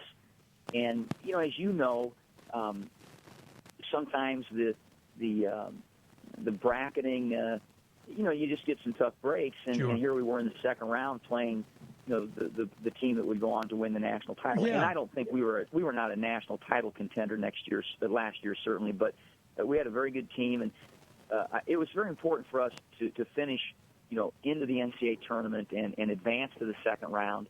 And then we had everybody coming back, so certainly the expectation for all of us was this could really be a terrific year for us. Yeah, certainly those 4 losses in a row, Elmhurst, North Central, Wheaton, Illinois Wesleyan, were a stinger, but you guys certainly came back. But you point out, losing to Whitewater, it doesn't always look as bad when they go on to win the national championship. This season, off to that 5-0 start before losing to Central. You've got Fontbonne coming up on Saturday. Then you got a big test coming up on the 10th next Wednesday against Wisconsin Whitewater. I know you don't want to look too far ahead, but everybody else has looked ahead at that game. What are you hoping just to accomplish now that you've taken some hits to the roster injury-wise and the like? What are you hoping just to get accomplished before you take your Christmas break? Well, I'm excited that we have that game. I think it'll give us a tremendous idea of where our team is, and if we can kind of right the ship here and bounce back and be competitive on a national level, and I think that we'll have to play that well to make that a really competitive game. If we can do that, it would really be, give us, I think, tremendous confidence moving forward. If they come in here and rout us, then, we'll know that we still have an awful long way to go. But I think it's great for us to have a game of that nature at this point on our schedule. A national caliber opponent, defending national champions. Certainly, we'll have a standing room only crowd. It'll be a tremendous environment. Those are the kind of games that you like to play in and certainly enjoy coaching in. So we're excited to have that game on the schedule. Looking at your roster, you're down to now 2 seniors on the squad, with Schlitter taking a seat, obviously, with the injury. You're led by 2 guys, 13 points a game each from Hunter Hill, who's a junior, but also then your other senior in Nick Hopfner. Hopfer? It's Hefner, yeah. Hefner. Okay. Those guys are leading your way. I should say you're at 3 seniors. I miscounted. I apparently missed Mark Roth there. Mark Roth and Danelius Jagutis are your other 2 seniors. And I'm missing Alex there. So apparently I can't count, Coach. You got 4 seniors. I'm blinded, though, by the number of juniors you've got on this squad. Well, it's funny, and I was talking last night to Central's coach. Some years some years you almost get shut out in recruiting, and some years it just kind of all comes together, and the whole big group wants to come. And it's in Division III, you don't have a limit of scholarship. I was going to say that's a benefit. Yeah, and so some years you end up more than with what you might normally have. And you also have to remember we lost no seniors last year. So that was a class that had 3 or 4 guys, a couple of whom had career-ending injuries.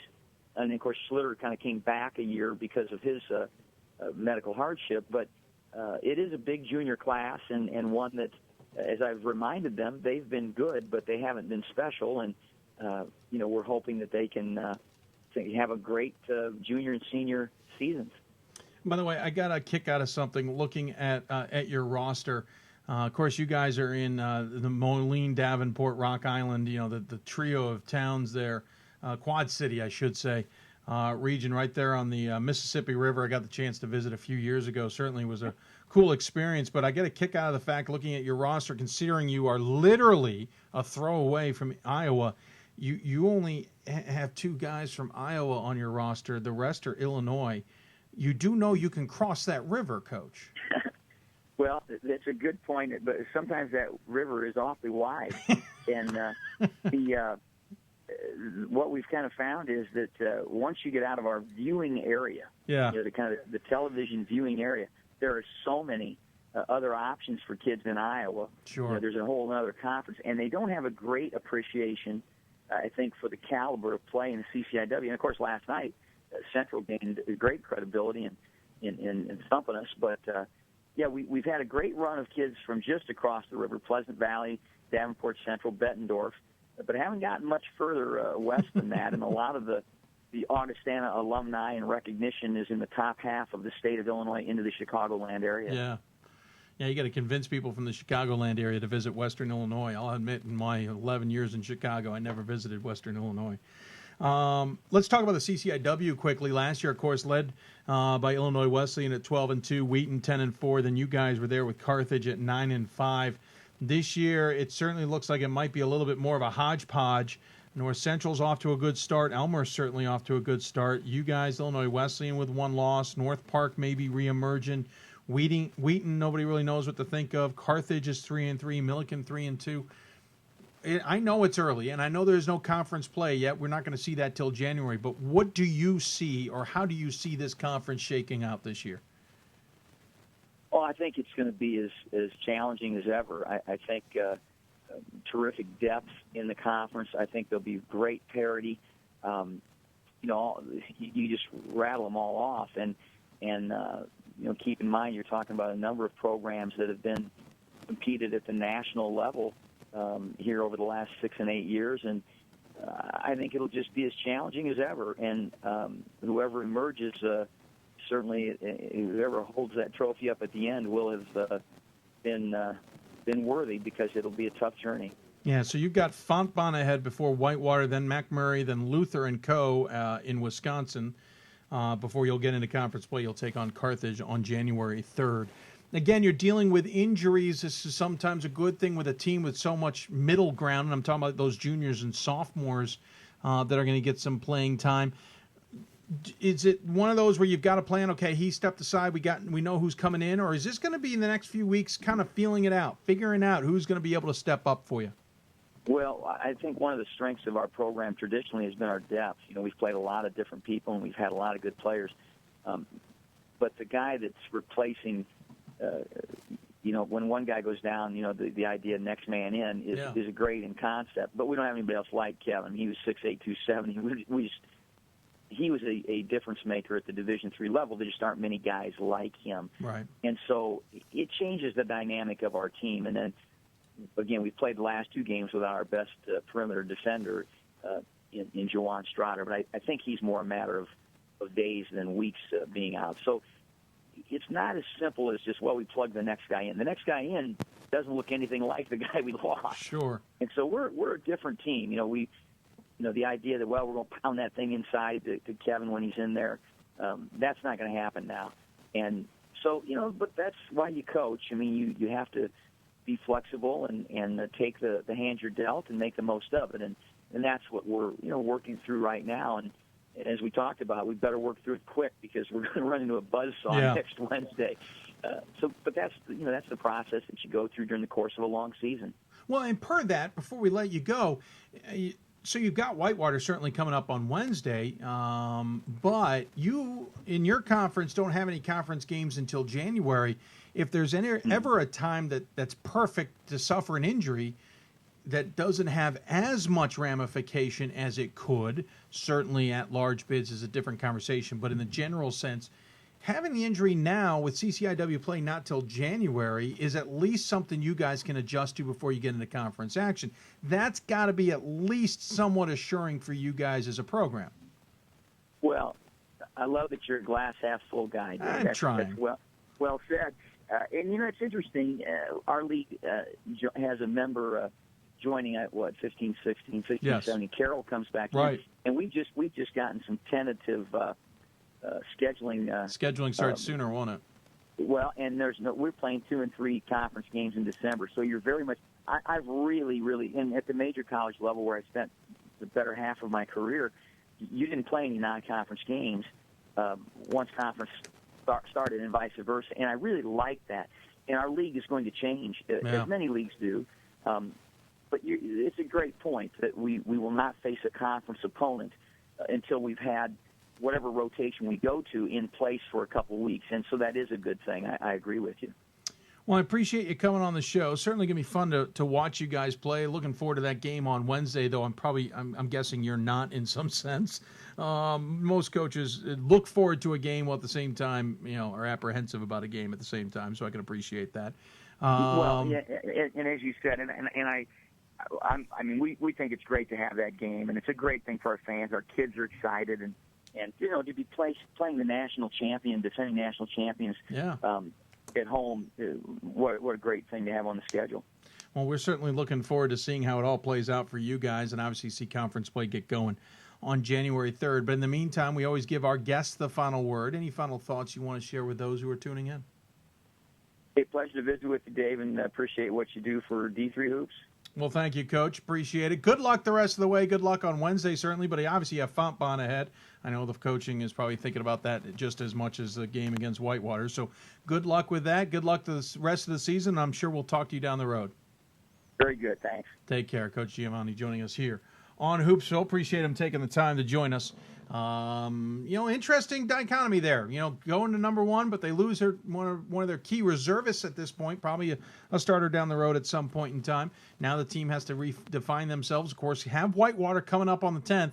That's a big game, to say the least. We'll see how that all plays out for Augustan. Again, thanks to Coach Giovanni. joining us here on the show. Going to take another break. When we come back, we're going to talk to one of the hotter teams in Division III, maybe off the radar team. I don't know. I think some people thought Ohio Wesleyan was going to have a good season, while others are a little surprised by the results. We'll see. We'll talk to Coach Mike DeWitt coming up here on Hoopsville. You're listening to Hoopsville, presented by D3Hoops.com and the National Association of Basketball Coaches. Back with more Hoopsville right after this.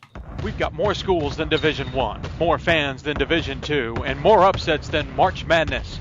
There's 800 programs with over 11,000 games leading to 2 national championships. And we've been covering it all for over a decade. From Eastern to Occidental, from Puget Sound to Piedmont, from Southwestern to the University of New England, and from Hope to Calvin. Nobody covers Division III basketball like we do. We're at D3Hoops.com at www.d3hoops.com.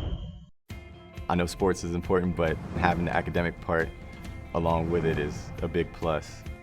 I've discovered in myself, a newfound ability to overcome adversity at all different angles. At a Division III school is really shaped around you developing yourself as a complete individual. The end result in my mind is you just become a very well-rounded person. Before I came into college, I didn't really think I'd be able to balance so much. It helps a lot that you have a family with your team that can guide you. With a D3 school, there's a lot of time for other opportunities. The coaches expect a lot of you during soccer, but after soccer, that's your own personal time to really find out who you are and other opportunities that you can pursue. By balancing all of my interests, basketball, my leadership skills, and academics, I'm able to better prioritize my life and to manage it.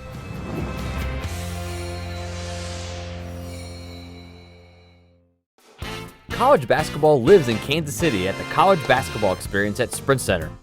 The College Basketball Experience is the place to get your game on. It's not a museum, it's an experience you won't forget. Discover the history of the game in the National Collegiate Basketball Hall of Fame, featuring the Gallery of Honor, Mentor's Circle, and Honor Theater. Suit up in the latest CBE logoed Nike gear at the CBE Hoop Shop. Elevate your game today and visit the house that college basketball built.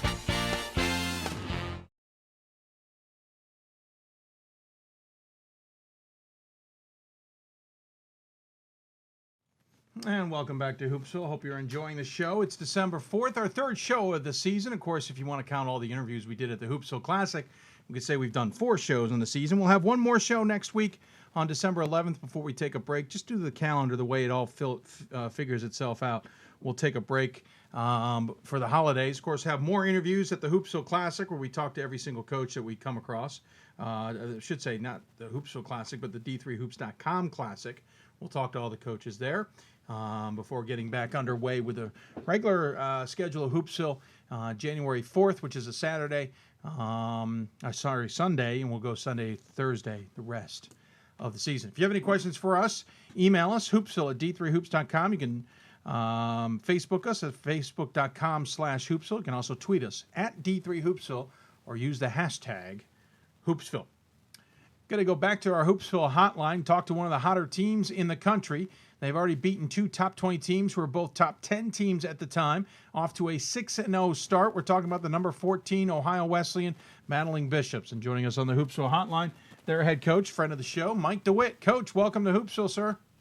Thanks, Dave. Thanks for having me on again. Oh, you absolutely. You can't start 6-0 and defeat Worcester and defeat Calvin and not escape our radar. Are you kidding me? Well, that's. I'm glad we're on the radar finally. Finally! You were at the Hoopsville Classic last year. Come on. Yeah, I know. It's been a good start to the season for us. Yeah. Obviously.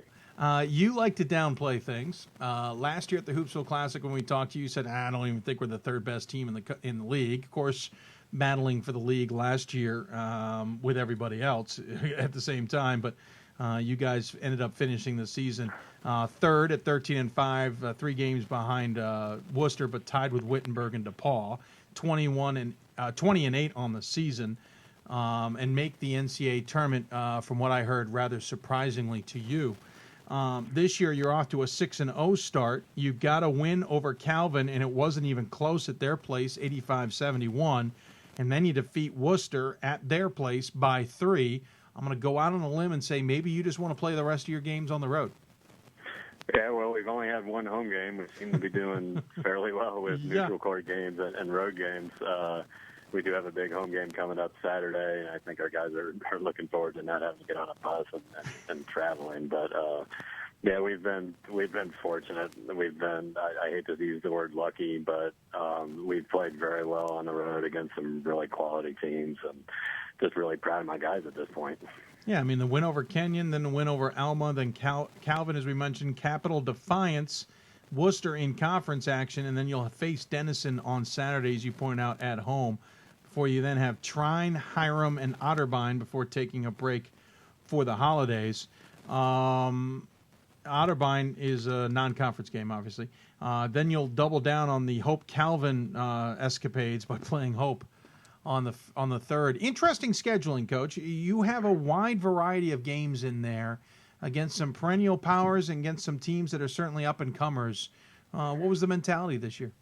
Well, we've always prided ourselves on playing as good of a schedule as possible. We've played schools like WashU and Rochester outside of our conference during my time here. I feel like it tests us and gets us ready for a tough conference schedule.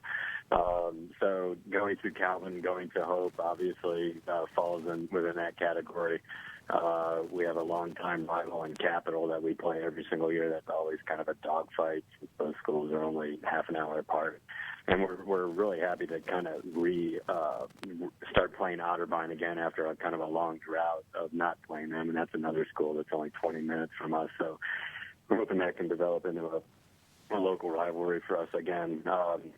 And even next year, we've Coach Rose at Illinois Wesleyan and I we're starting the home-and-home series next year. So we're excited about that. And I feel it's good to challenge our teams. And obviously, very fortunate this year to go to Calvin and win already, and go to Capital and win, and then obviously with the Worcester game last night, we're playing. I heard your intro to us before I came on the air about we may have surprised some people, we may have not surprised some people.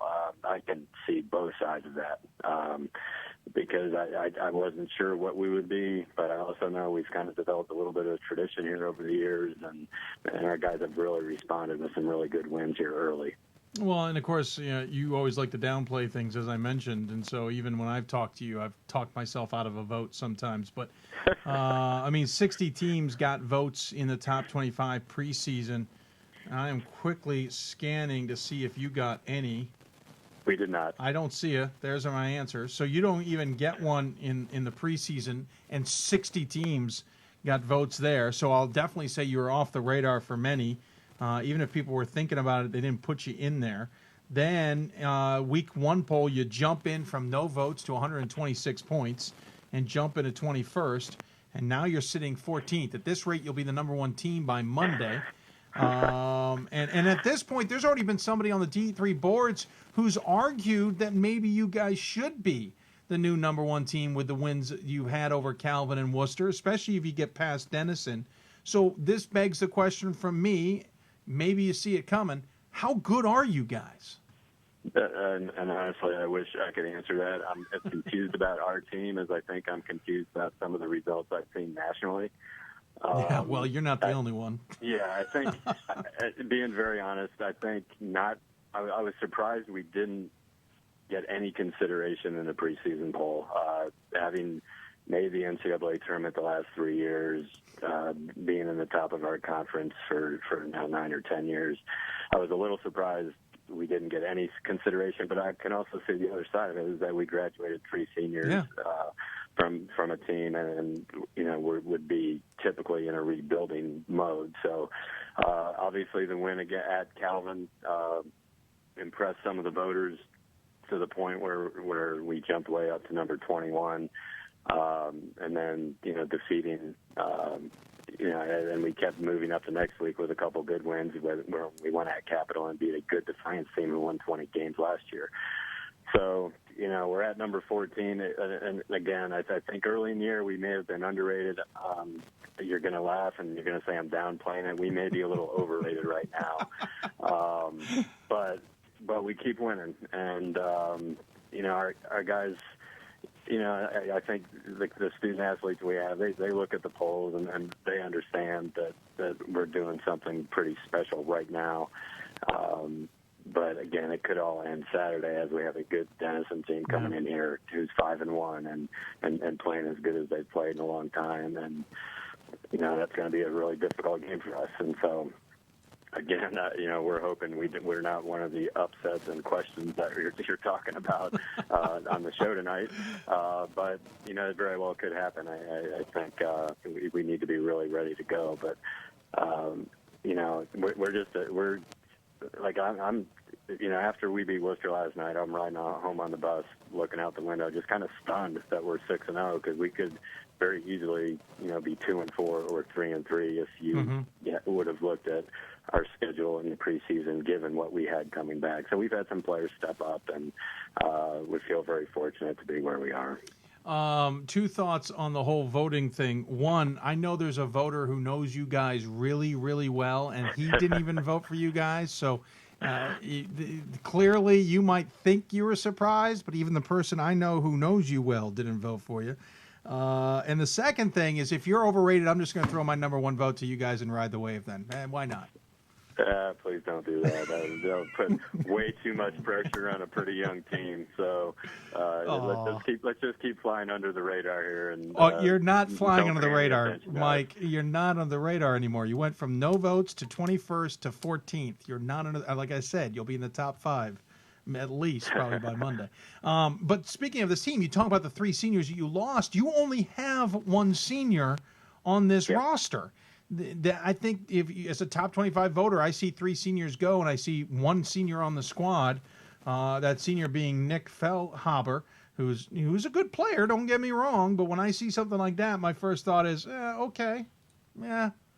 I don't know what to think of this team, and I think that's probably where a lot of people are. Of course, Feldhaber's second on the team with 17.5 points a game. Claude Gray, 21.3 points a game early in this season. Nate Axelrod and Ben Simpson, both 14 and 12 points respectively. You're getting contributions from other guys like Zach Davis and Joey Kinsley and stuff. But, you have a young team in the sense that you only have that 1 senior in Feldhaber. Yeah, and again, quite honestly, young and inexperienced. Even some of the sophomores and juniors we're playing had no experience going into this year.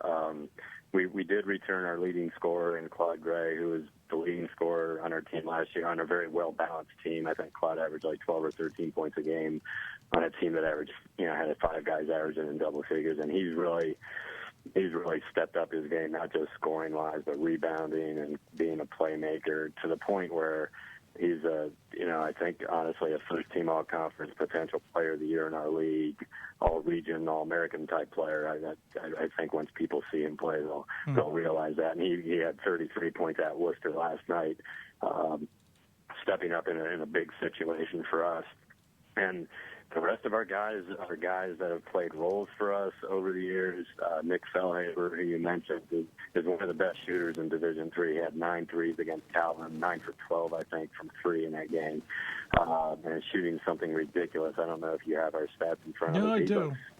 64% from 3, and he's That's shooting ridiculous. a ton of threes. It is ridiculous. And but he's a kid who's been injured for a couple years. We kind of joke and call him Lance Armstrong because he's been on the side of our practices riding a bike for 2 years. Okay, that's a good reference. I would have gone with somebody non-steroid related. Just saying. Yeah, just going with as famous a cyclist as I could think of. Oh, that's good. So, I hear you.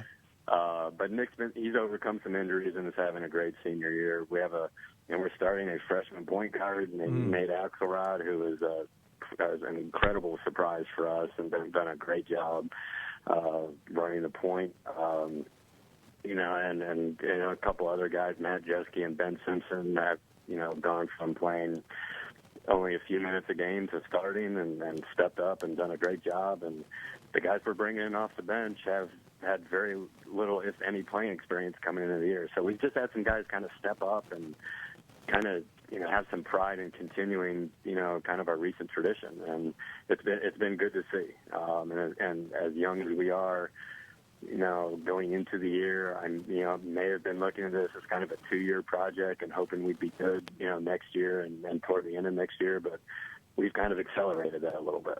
Yeah, cat's out of the bag, as it were. You're talking about Nick Fellhalber, 29 of 45 from beyond the arc, 644. He's 33 of 51 for the floor at 647. Not too bad. And you mentioned Nate Axelrod's 5.8 assists a game so far. And pretty much you played 10 guys in every single game, which shows you're certainly not afraid to go deep on your bench either. Yeah, and that's been a trademark of what we've done here over the years is going 9 to 10 deep, and we try to develop that depth during our preseason portion of our schedule in order to get ready for a conference schedule. And I'd like to think that pays off, and the fact that we're not worn down at the end of the year and we're rotating a lot of guys in and so on. So, that's been a kind of a trademark of what we've done here is to try to develop that depth early in the year. You talk about the conference schedule, obviously the win over Worcester to start, Denison coming up on Saturday. Then you got Hiram on the 13th before you get back into the meat of things on January 7th with Wittenberg. But I got to ask, this NCAC, this has been an interesting conference, to say the least, over the years. And right now it's interesting. Worcester certainly paying attention. Now DePaul garnering attention after missing out on the NCAA tournament last year. Wittenberg is the polar opposite at 1-5 right now. Just not what I think many expected. Wittenberg, by the way, got top 25 love in the preseason. Mike, Wittenberg, just wanted to rub that in. Thanks. I didn't do it though. Honestly, Dave, I think that's the hard part of voting in the Division III poll is that people from outside the region don't necessarily know what's going on, and so it's just a hard thing to vote nationally and something that's kind of regional in nature. And that's where the voters in the poll have a really, really hard time. And Wittenberg, it was in the same situation as us, graduating a lot of starters, having some good young players who are just inexperienced, and that could have gone the opposite way. Like Wittenberg, very easily could be 6-0 and we could be 1-5. You just don't know, what's going to happen. Well, what did we make of this conference? Denison in the mix, Wabash in the mix, DePaul certainly, except for a conference play, 4-1 now. Worcester obviously right there in there. Oberlin's got that win over Wittenberg, which certainly gave some people some pause. What is this NCAC going to be? Is it going to be like last year where literally we're coming down to the end going, we don't know who's going to win the conference? I think it will be. And that's been our conference here the last 3 or 4 years. Yeah. The teams that have traditionally finished in the bottom half of the league are now better to the point where they're winning some non-conference games and able to upset some teams that traditionally finish in the top half of our conference. I think it still begins and ends with Worcester in our conference. They've won the championship regular season tournament for who knows how long. You've still got some very good teams behind them, and then DePaul and Ohio Wesleyan and Wittenberg traditionally. Wabash has a good new coach in Kyle Broman who came from Defiance. They're going to get better. Denison is 5-1, as we talked about, and has one of the best coaches in the league, and Bob Galoni, and they keep getting better. And then you talk about teams like, Kenyon, Oberlin, you talked about their wins. Allegheny has a winning non-conference record, and then Hiram, I think, is something like 5-1. And so it is not an easy conference. It's a strong conference top to bottom at this point, which it may not have been 5 or 6 years ago. And so anything can happen. I think that was proven last night when Wabash went to Wittenberg and won, and we went to Worcester and won. Yeah, absolutely.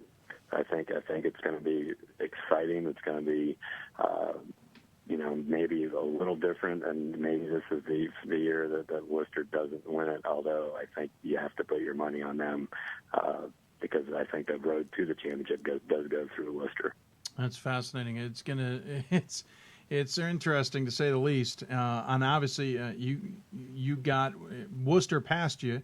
You have one more with them, and of course, it's going to be at home, so that's key for you. So winning on the road was big, and of course, you mentioned Denison at home, and team off to a 6-0 start. Can you keep the guys grounded in any way, or is this you just got to ride it and let the guys enjoy it?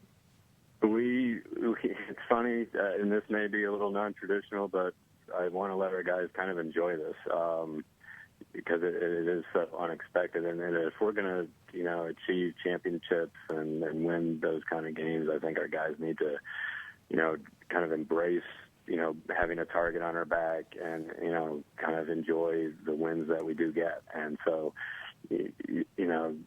we told our guys in the locker room, after we beat Worcester last night, enjoy it. It's a great win, but let's kind of get down to business once we start preparing for Denison. And it's something I think young men and women have to go through, is learning how to handle success too.